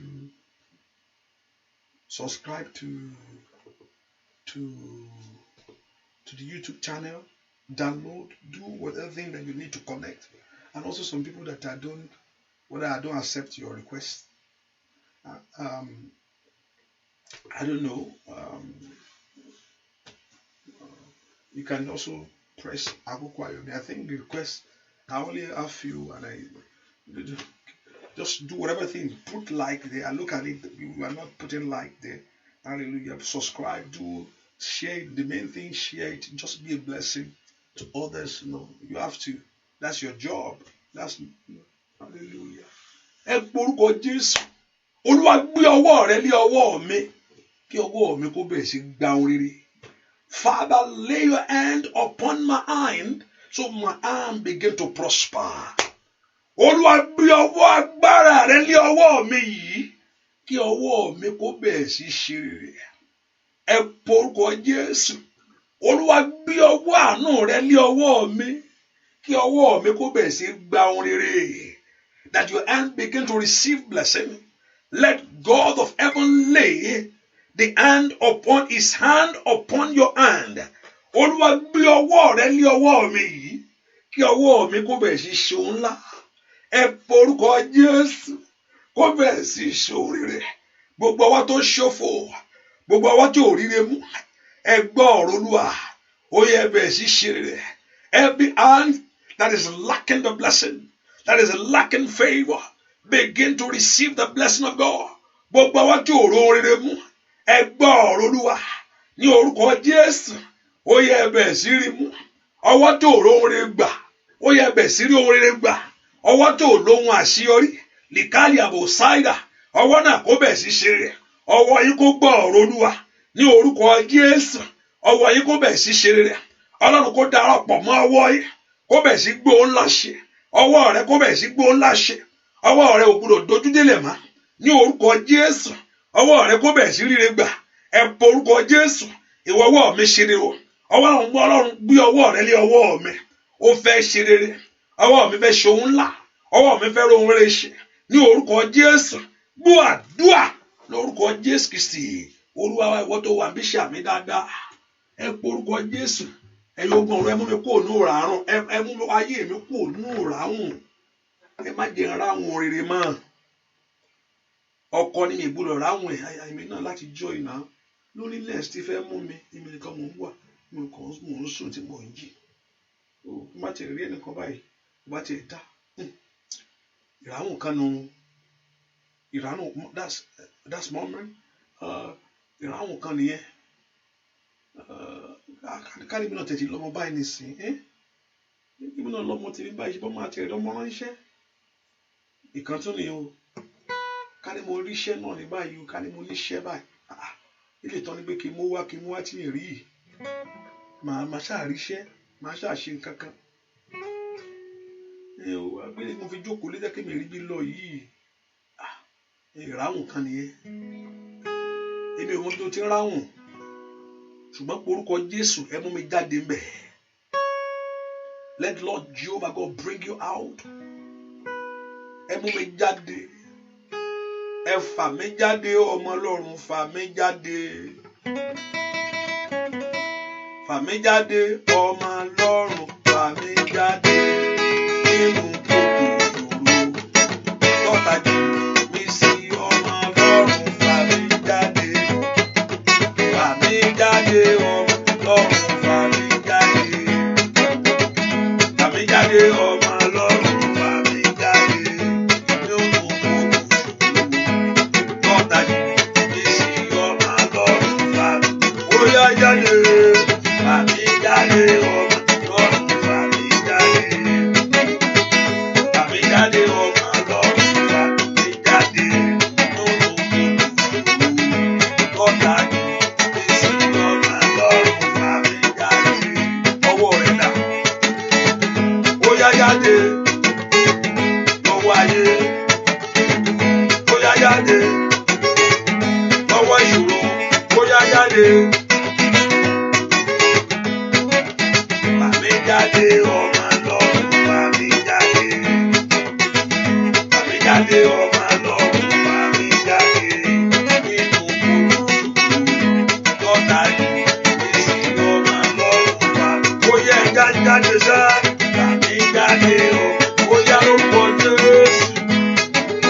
Fà mí jáde ọmọ Ọlọ́run fà mí jáde. Ó kú oríire o. Passport yẹn náà stamp yìí. Ó kú oríire o. Ó kú oríire o. Ó kú oríire o. Stamp passport yẹn tó empty yìí máa ra àánú gbà. Ó kú oríire o. Dúpẹ́ lọ́wọ́ Jésù bẹ́ẹ̀. Orí rẹ sọrí. Oríire lórí mi o. Oríire.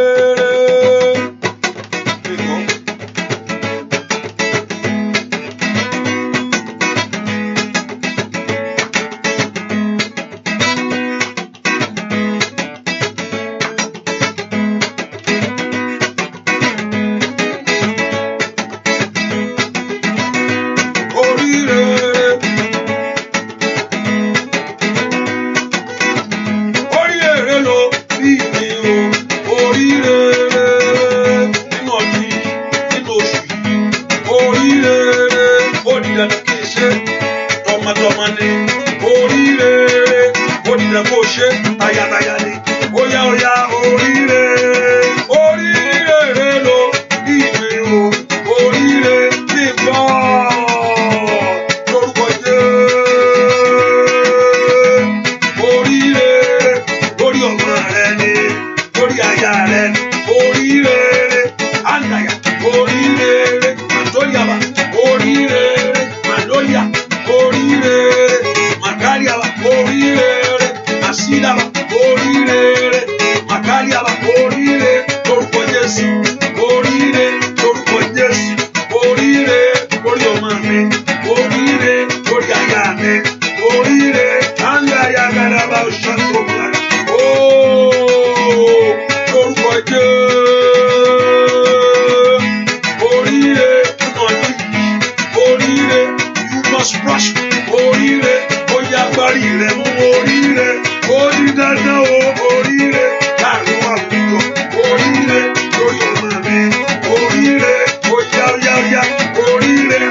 Jésù ẹ fún mi ní ayọ̀ tí mò ń fẹ́ o Ọlọ́run èmi náà fẹ́ ní ọmọ Olúwa èmi náà fẹ́ níwèé ìgbélú yìí ẹ fún mi ní ayọ̀ tí mò ń fẹ́ o èmi náà fẹ́ ṣàṣeyọrí o give me the joy that I'm praying for ẹ fún mi ní ayọ̀ tèmi náà fẹ́ o ẹ jẹ́ kí ẹ fún mi ní ayọ̀ tèmi náà fẹ́ o Olúwa jẹ́ kí inú mi dùn ẹ mú ìkorò mi kù ẹ sọ ìbànújẹ́ mi dẹ̀rín ẹ fún mi ní ayọ̀ tí mò ń fẹ́ o ẹ̀yin ogun ọ̀run ẹ fún mi ní ayọ̀ tèmi náà fẹ́ ẹ jẹ́ kí èmi náà ní ayọ̀ tí mò ń fẹ́ láyé orúkọ Jésù lórí ọmọ tó lórí aya ẹ fún mi ní ayọ̀ tí mò ń fẹ́ o Ọlọ́run ò bá lánàá kó gbàdúrà kí ogun ọ̀run kó fún ọ ní ayọ̀ tó ń fẹ́ ẹ porúkọ Jésù mi tẹ wàṣẹ ẹ fún mi ní ayọ̀ tí mò ń fẹ́ o ẹ fún mi ní ayọ̀ tí mò ń fẹ́ o ẹ fún mi ní ayọ̀ tí mò ń fẹ́ o ẹ fún mi ní ayọ̀ tí mò ń fẹ́ o ẹ fún mi ní ayọ̀ tí mò ń fẹ́ o ẹ fún mi ní ayọ̀ tí mò ń fẹ́ o ẹ fún mi ní ayọ̀ tí mò ń fẹ́ o ẹ fún mi ní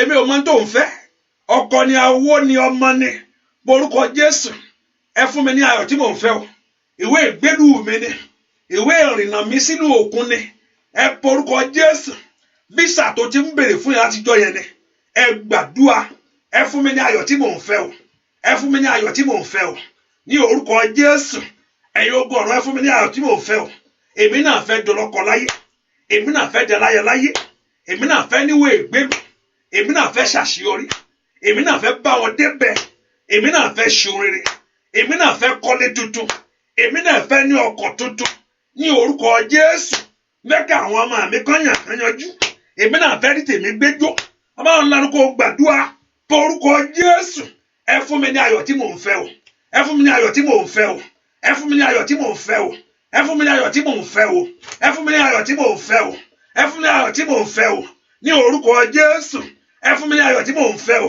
ó yá gbàdúrà ẹ fún mi ní ayọ̀ tí mò ń fẹ́ o lórílẹ̀-èdè yìí ni ayọ̀ òwe ìgbẹ́lu tí mò ń fẹ́ o ayọ̀ ọmọ tí mò ń fẹ́ ní ọkọ o ní orúkọ Jésù ask the Lord to give you the joy that you are praying for ask the heaven to give you the joy that you are believing God for ask the Lord to give you that joy that you are trusting God for ẹ gbàdúrà ẹ porúkọ Jésù ẹ fún mi ní ayọ̀ tí mò ń fẹ́ o ẹ fún mi ní ayọ̀ tí mò ń fẹ́ o láwùjọ àwọn èèyàn láyé ẹ fún mi ní ayọ̀ tí mò ń fẹ́ o lórílẹ̀-èdè yìí ẹ fún mi ní ayọ̀ tí mò ń fẹ́ o lọ́wọ́ Ọlọ́run mo ti bèrè ní rúgàgàbàkà lísòtò lìgìdìbò ẹ fún mi ní ayọ̀ tí mò ń fẹ́ gbọ́ àdúrà lórúkọ Jésù Kristi Olúwa ẹ porúkọ Jésù ẹni tó bá jókòó lórí ayé mi àti tó ń gbé ayé mi lọ sínú lẹ́lẹ̀ Olúwa ló bá ń gbà jáde ibi tó bá gbé sí ẹnìkan mo rí pé ó jókòó ibi tó jókòó sí yìí wọ́n ti fẹ́ dàbẹ́ pé ibi tán gbé àwọn èèyàn sí ni ó ti yí ọbẹ̀ yẹn somebody am saying ó ń jókòó bẹ́ẹ̀ pé ó jókòó sórí ibojì obìnrin ni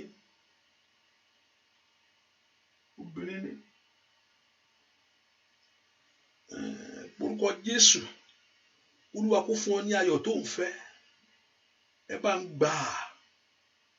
bá ń gbà jáde ẹni tó yàn darí ayé mi kó tó wọlé ẹni tó filẹ̀ o ti ní kọ́ lọ́ọ́ bẹ owó gímọ́ lẹ̀ tí owó gímọ́ kò gbélé o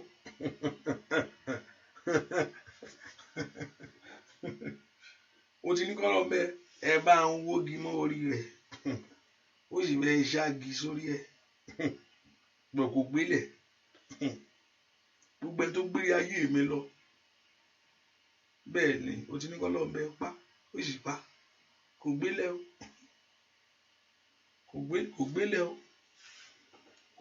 o ọfà ló bá kò gbélé o ẹ porúkọ Jésù kò gbélé orí ẹ̀rọ máa ń gbà wá Ọlọ́run ṣe ìlọ́bi tó wà kò sẹ́ni tó ju Ọlọ́run lọ òkú àtàyè èèyàn ọ̀tá ọwọ́ Ọlọ́run ló wà òkú àtàyè èèyàn láyé ọwọ́ Ọlọ́run ni alààyè Ọlọ́run ló ní ẹni tó sì lọ́nà ẹ lọ́run ló ní gbogbo rẹ̀ ẹ bá ń gbé jáde gbogbo agbára tó jókòó lérí ayé mi Lord bring it out ẹ porúkọ Jésù Olúwa wárí ayé mi jáde ẹ bá ń gbé jáde ẹ porúkọ Jésù láàárọ̀ yìí ẹ bá ń gbé jáde ibi tó bá gbé sí ẹ bá gbé wọnú lẹ́lẹ̀ gbé jáde ẹ̀yin ọgbọ̀n rẹ lọ Jésù lọ sínú lẹ́lẹ̀ láti lọ tú òǹdè sílẹ̀ ó lọ bẹ̀ ó kú lọ Jésù lọ sínú ilé láti tú òǹdè láti dè sílẹ̀ tó ti wọ́n gbé orí sókè yẹn náà ká sì gbé sókè yẹn náà kí ọba ògo kó wọlé wá ó dá lóhùn ta ni tẹ tó ń bọ̀ yìí ó ní ọba ògo ní ó ní ẹgbẹ́ orí sókè yẹn náà ká sì gbé sókè yẹn náà kí ọba ògo kó wọlé wá Olúwa tó ní agbára tó sì ní agbára ní ogun ní bẹ́ẹ̀ ni ó tú olódè sílẹ̀ gbogbo Sátánì ti dè mọ́lẹ̀ pé àyẹ̀lẹ́ lọ́bi kankan ó tú wọn lẹ̀ ẹ porúkọ Jésù ó fi ìṣẹ́gun fún ènìyàn mato brada kì hold the captive milia ṣàdàbà ẹni tó gbére ayé mi wọlé ẹ̀yin ogun rẹ kọjá ẹ bá ń gbé jáde ẹni tó ló ti parí pàrọ̀wátà òun ti pa kíní ìjẹ yányányá pé kò lè ṣeé ṣe mọ́ ìdí tí mo fi tọ̀ wá o màá wúra gàdàgàbà ó yẹ bá ń tú tèmi ṣe ẹ dárí ayé mi padà ẹ pé ẹ gbé ayé mi fún mi ẹ porúkọ Jésù ẹ dárí ayé mi padà ẹ gbé ayé mi fún mi porúkọ Jésù dáadáa ẹ gbárí ayé mi padà ẹ gbé ayé mi fún mi ẹ gbà á ask the Lord to give the blessing back to you to give the glory back for you ẹ mú mi kó nù ẹ kàtàlì àbò ṣàdá mẹ orosọ tó bẹrẹ kẹtẹ mẹ ló pẹlẹgó tẹkẹtẹ gbọ́ àdúà lórúkọ Jésù Kristi Olúwa wa mo rò pé showers of blessing ṣiṣẹ́ tó bá ṣiṣẹ́ ìyẹn ẹ̀yin tẹ́ wà bẹ́ẹ̀ máa ṣòro ọ̀fẹ́ nìsín ẹ ṣàmì dáadáa ẹ̀yin tẹ́ wà lórí showers of blessing ẹ ṣàmì hallelujah by God's grace I've been saying it I want to have a program on the radio and what I'm trying to see is that I will make it because it's not going to be a recorded one. Once live and that's it. I can't be able to play it back anymore. So I'm trying to do a thing like will allow people to maybe I'm trying to see how it's going to connect with the radio to be calling in on the radio line. Okay. So I will not come on Facebook and I will not come on YouTube and I will not come on showers of blessing. Let me see whether I use showers of blessing and both together at the same time. I will not come on Facebook and I will not come on the radio. I will not come on YouTube.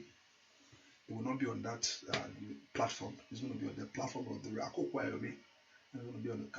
I think I suppose I can use showers of blessing too on that platform. Yeah. So it will just be on that, and when I finish, that's it. On that, so it's not recorded. It's not anything. Hallelujah! But I'm still trying to see how it's going to work with the full line. Hallelujah! Ẹnìkan gbàdúrà kí n tó wọnú ọ̀rọ̀ yẹn lọ. Mo rí pé òun sáré kiri lẹ́bí èké à máa rìn kiri. Ọlọ́run sọ fún Kéènì pé ìsáǹsá ènìyàn ni wàá jẹ́ àkọ́ máa rìn kiri. Ó gbé pẹ̀lú ó yóò máa rìn kiri. Ó ní tó gbélé yìí lágbára ẹni tó rí wọn á pa òun. It's a theological question. That word is a theological question. That word is a theological. People will theologize it and begin to ask questions on that word.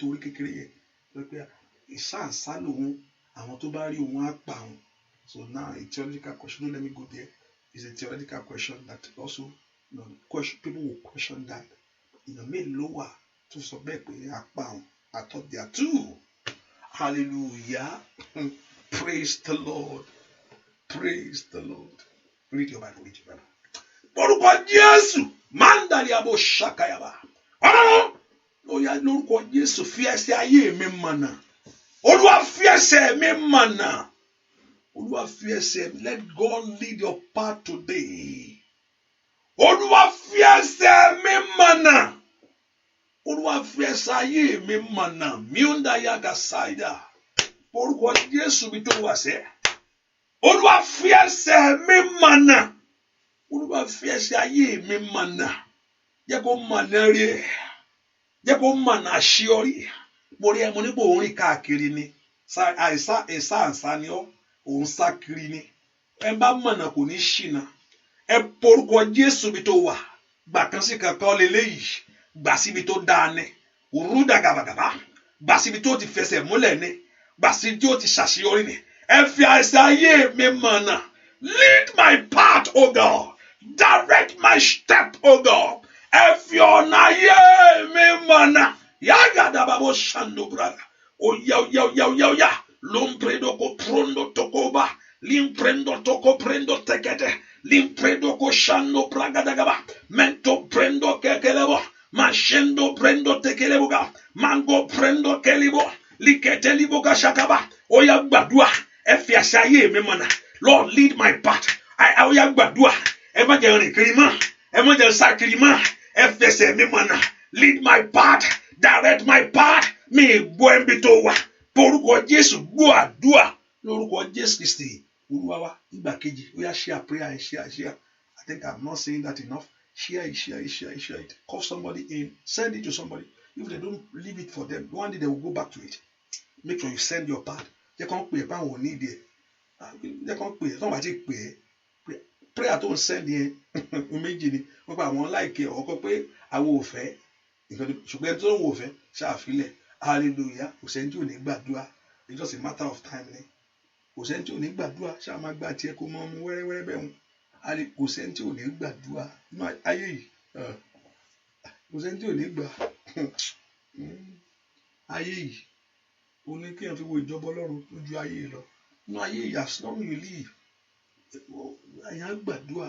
Bọ̀kọ́lọ́run kò fún ẹ ní ìṣẹ́gun ni.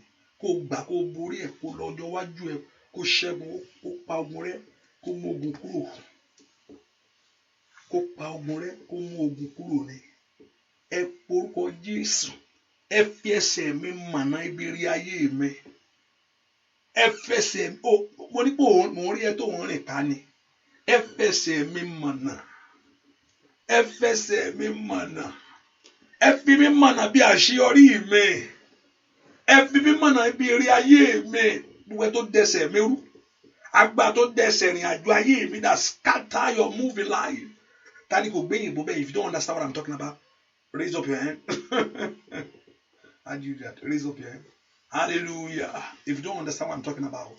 Ẹ fẹsẹ̀ mi mọ̀nà. Ẹ má jẹ́ ìṣìnà mọ́ ní ìgbà kejì. Ọmọ Ọlọ́run gbàdúrà. Orúkọ Jésù. Orúkọ Jésù. Orúkọ Jésù. Ẹ má jẹ́ ìṣìnà mọ́. Ó yẹ ẹ fi mi mọ̀nà. Ẹ fi mi mọ̀nà bí rí ayé mi o. Ibi tí wọ́n ti ń dúró da ayé mi fún ìyanu. Ibi tí màá dé tí ògo á tàn. Ibi tí màá wọ̀ lọ tí eré ayé mi á bú jáde. Ibi tí màá fẹsẹ̀ tó gun yóò ṣẹ̀. Ẹ fẹsẹ̀ mi mọ̀nà. Ibi tí ti rí ohun tí mò ń wá láyé. Ẹ porúkọ Jésù. Ibi tí olóore mi ó ti pàdé mi. Can somebody open your heart and pray? Can somebody lift up your voice to God? Ẹ fi mi mọ̀nà. Lead my step. Order my step, oh God. You have said in your word, I will hear a voice behind me. This is the way. Pé màá gbóhùn ní etí mi. Andali abo shaka. Oya ń bolo wa. Porúkọ Jésù. Ẹ fi mi mọ̀nà. Ẹ fi ayé àwọn ọmọ mi mọ̀nà. Ẹ fi iṣẹ́ mi mọ̀nà. Ní orúkọ Jésù. Ẹ fi ọ̀nà mi mọ̀nà. Níbo lo wà sẹ́. Ẹ porúkọ Jésù. Ẹ fi mi mọ̀nà olóore mi. Ní orúkọ Jésù. Ẹ fi mi mọ̀nà ìṣàánú mi. Ask the Lord to lead your path to your place of miracle. Gbọ́ àdúrà lórúkọ Jésù Kristi. Olúwa wa ní ìgbà kẹta.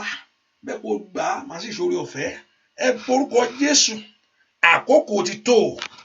Ó yẹ ẹ fi mí mọ̀nà láyé. Àkókò ti tó. Ẹ fayé àwọn ọmọ mi mọ̀nà. Ayé mi ò gbọdọ̀ ṣìnà mọ́. Lead me, O God. Ẹnìkan fẹ́ ràn án lọ́wọ́, ò mọ̀nà, ò mẹ́ni ẹni. Ẹnìkan fẹ́ gbé ọ sókè, ò rẹ́ni ẹni. Ẹnìkan fẹ́ mú ọ jáde, ò rẹ́ni ẹni. Ẹnìkan fẹ́ mú ọ débẹ̀, ò rẹ́ni ẹni. Ẹnìkan fẹ́ ṣe, ò rẹ́ni ẹni. Ẹ porúkọ Jésù níbi tí mo wà, níbi tó wà yẹn. Ẹ sọ fún Jésù sẹ́. Ó yá nínú ọdún yìí, kọ́dún yìí tó parí, before the end of this year. Before the end of this year, ẹ fi ayé mi mọ̀nà. Before the end of this year, ẹ fi mi mọ̀nà síbi rí ayé mi. Ẹ fi mi mọ̀nà síbi olóore mi o. Ẹ fi mi mọ̀nà sí ẹni tó ràn mí lọ́wọ́ láyé. Ẹ fi mi mọ̀nà fẹ́ tó mú mi já gbangba. Ẹ má jẹ́ rìn kiri mọ́. Ẹ má jẹ́ rìn kiri mọ́. Gbogbo agbá tó ní mi ní mọ̀ bẹ̀. Ẹ porúkọ Jésù. Gbogbo ohun tó ní mi ní bọ̀ bẹ̀. Gbogbo ipá òkùnkùn tó ní mi ní mọ̀ bẹ̀. Gbogbo awákáwá tó ní mi ní mọ̀ bẹ̀. Ai, mọ̀káì pọ́ọ̀rì ṣáìdà. Lónìí, ru agbá náà kó ṣègbè. Agbá náà kó sọ̀rọ̀. Ipa yẹn kó bàjẹ́ lórí ayé mi. Oya mọ́lọ́wà. Ai, Makari au kaparia. Wa ele kiri pori sire kata. Ludende ri o kapio sta katala. Gbogbo agbára tó lè ò ní mọ̀nà. Gbogbo agbára tó dẹ̀sẹ̀ ayé rẹ rú. Ní orúkọ Jésù. Gbogbo agbára tó ní kó wọ́. Kó má mọ̀nà. Gbogbo agbára tó ní kó bend. Ní orúkọ Jésù. Kó má lè dé bí ayọ̀ láyé. Ẹ gbàdúrà. Ẹ porúkọ Jésù. Ẹ fi mí mọ̀nà o. Ẹ fi mí mọ̀nà o. Ẹ fi mí mọ̀nà. Ẹ tẹ̀ mọ́lẹ̀ sí ayé mi. Ẹ jẹ́ ẹ mọ̀ bẹ̀. Ibi tí rí ayé mi wà. Ibi tí ayọ̀ mi wà. Ask Holy Spirit to lead you to your place of miracle. Ask God to lead you to your place of fulfillment. Andaliewo shada. Limbredo kopirusa. Le shando katikebo. Le brando kepirusa. Le ziketeye. Lindo brando. Olúwa kó fi ọ́ mọ̀nà lónìí. Ò ní ṣìnà mọ́. Agbára ìdíje kó fi ọ́ mọ̀nà. Ò ní sọnù mọ́. Ní orúkọ Jésù. Ò ní sọnù mọ́. Agbára kó fi ọ́ mọ̀nà. Kó fi ọ́ mọ̀nà bí ire ayé rẹ. Kó fi ọ́ mọ̀nà bí ire ayọ̀ rẹ. Kó fi ọ́ mọ̀nà bí ìbùkún rẹ. Ibi tá ti ń dúró díẹ̀ fún ìyanu. Ibi tá ti ń wọ kiri fún ohun ògo. Ní orúkọ Jésù. Ó yá lónìí. Agbára àṣẹ jáde. Ní orúkọ Jésù. Ó yá lọ mọ̀nà. Lọ mọ̀nà bí tó ń dóde. Lóhun tó ń wá. Ó yá lọ mọ̀nà bẹ̀. Lọ mọ̀nà bẹ̀. Àṣẹ Ọlọ́run ni. Mo pa ayé ẹ láṣẹ lónìí. Ní orúkọ Jésù. Ayé rẹ ò gbọdọ̀ kọ̀. Mo pa ìwọ gan láṣẹ. Ní orúkọ Jésù. Mo pa ayé ẹ láṣẹ. Ní orúkọ Jésù. Ó yá lọ mọ̀nà rẹ ayé rẹ. Lọ mọ̀nà bí ayọ̀ rẹ. Ọ̀nà rẹ ò ní dàrú mọ́. Ọ̀nà rẹ ò ní dàrú mọ́. Ó mọ̀ bẹ̀ ni.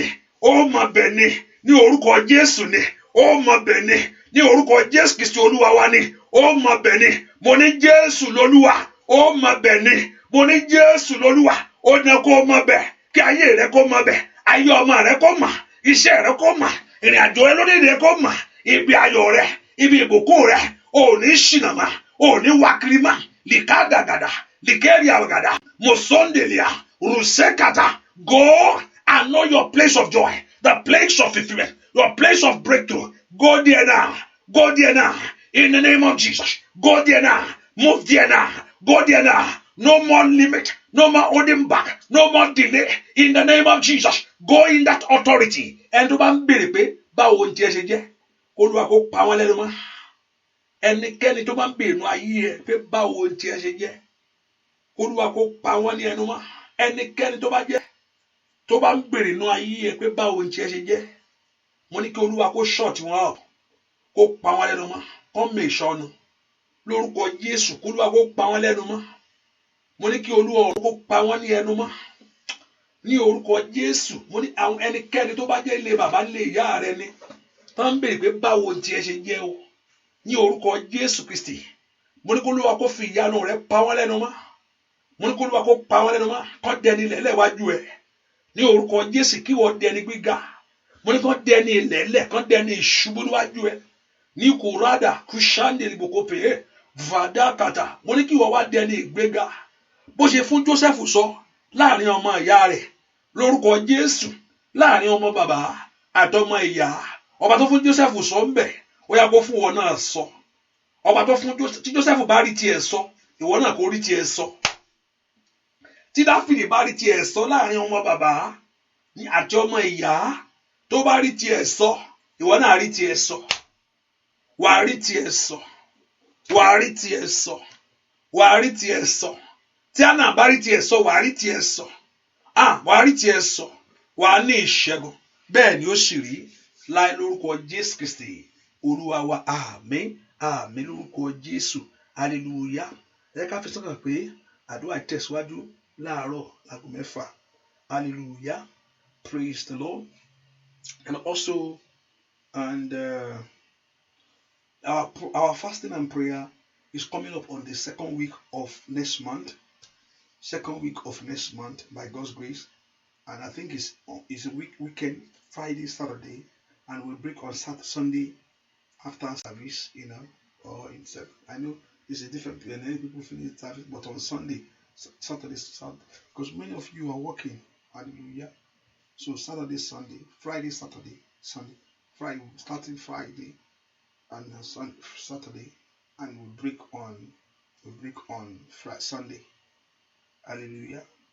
And also that's how we're going to do. That's for now.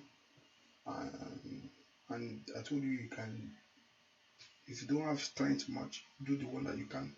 Hallelujah. Just open your heart and have faith in God. You can drink water. You can drink. Um, you can drink if you think your strength is not enough to do that. The drink you can drink. Not too much sugar thing. Don't drink, but little things. Water, just to keep your strength. Hallelujah. Oh, yeah. There's one scripture that says, I want to bribe God. I want to just put yourself in fasting. It's good. I'm not saying it's not good. I'm not condemning that. No, fasting is good. It reduces flesh in you. See, fasting man reduce flesh in you. Why? I do it because one, you are in that mood all the time. You're going to be conscious of many things around you. You are conscious of yourself. You are conscious of yourself. So you're conscious of things around you.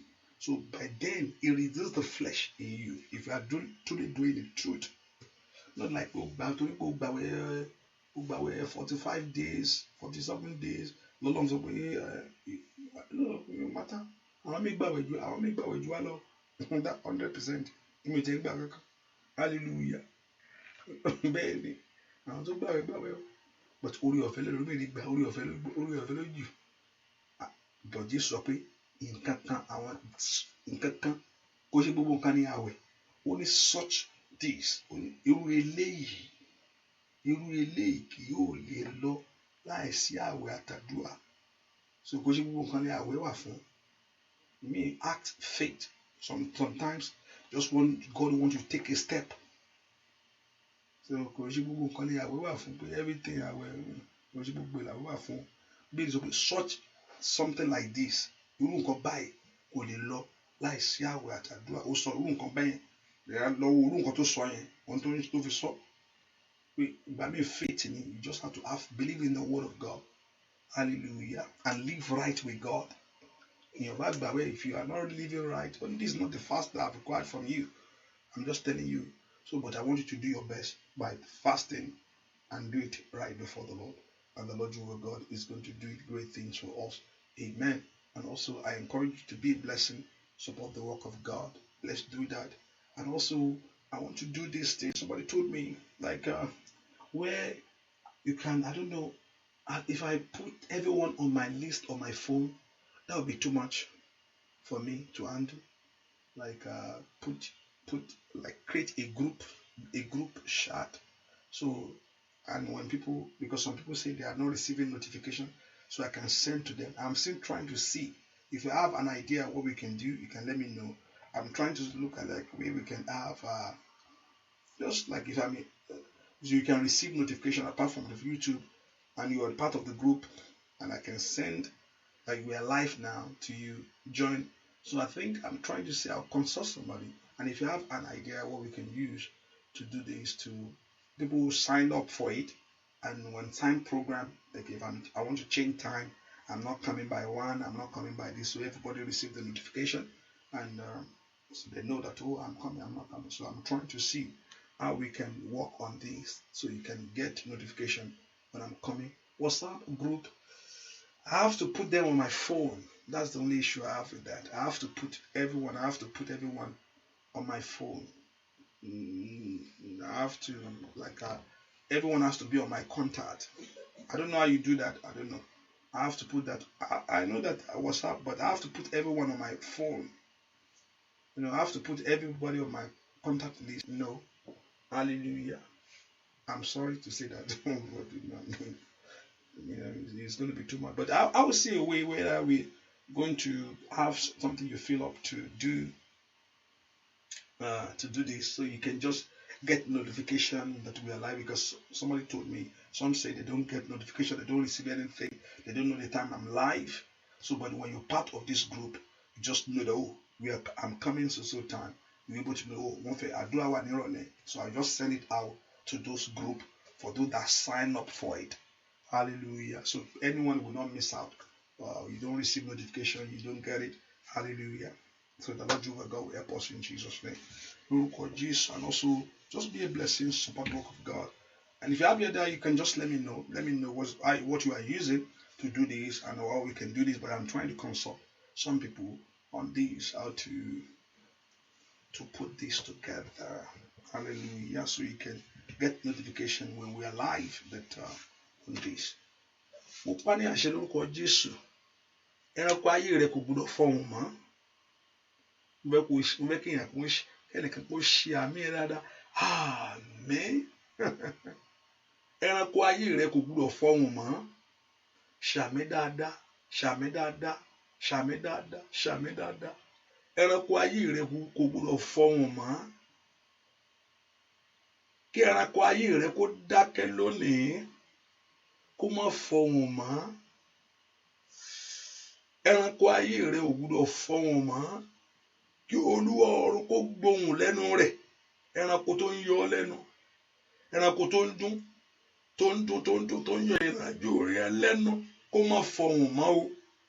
Lórúkọ Jésù, ayé rẹ ohùn Olúwa ni kó gbọ́ látòní lọ. Bẹ́ẹ̀ ni ó sì rí. Ọ̀rọ̀ tó jáde lórúkọ Jésù kó wá sí ìmúṣẹ nínú ayé rẹ. Ọ̀nà àbáyọ kó là fún ọ. Lọ ṣe rere o. Jésù Olúwa wa. Àmín, àmín, àmín lórúkọ Jésù. Hallelujah, hallelujah. Kọ́lọ́n kó yọ omi ẹ̀sán. God bless you, bye bye. God bless you, bye bye, bye bye, bye bye, bye bye. Bless you, bye bye. And happy Thanksgiving, making Thanksgiving. Happy Thanksgiving for those that celebrate Thanksgiving. And also for those that send the message Thanksgiving. God bless you. Thank you. Happy Thanksgiving. Happy Thanksgiving for everybody. By the time next year, things of great things will happen in your life. So as we celebrate it next year, ìyanu ipò tó wà lónìí, Ọlọ́run àti gbé ẹ jù bẹ́ẹ̀ lọ. Wà á ti di ńlá. Hallelujah. Wà á dẹni tó ń fi mọ́tò tọrẹ. Hallelujah. Bẹ́ẹ̀ni, wà á dẹni tó ń fi mọ́tò tọrẹ. Ṣàmì dáadáa. Wà á dẹni tó. Hallelujah. Wà á dẹni tó ń fi mọ́tò tọrẹ. Mọ́tò tó dání. Wà á fi tọrẹ. Hallelujah. God bless you. Praise the Lord.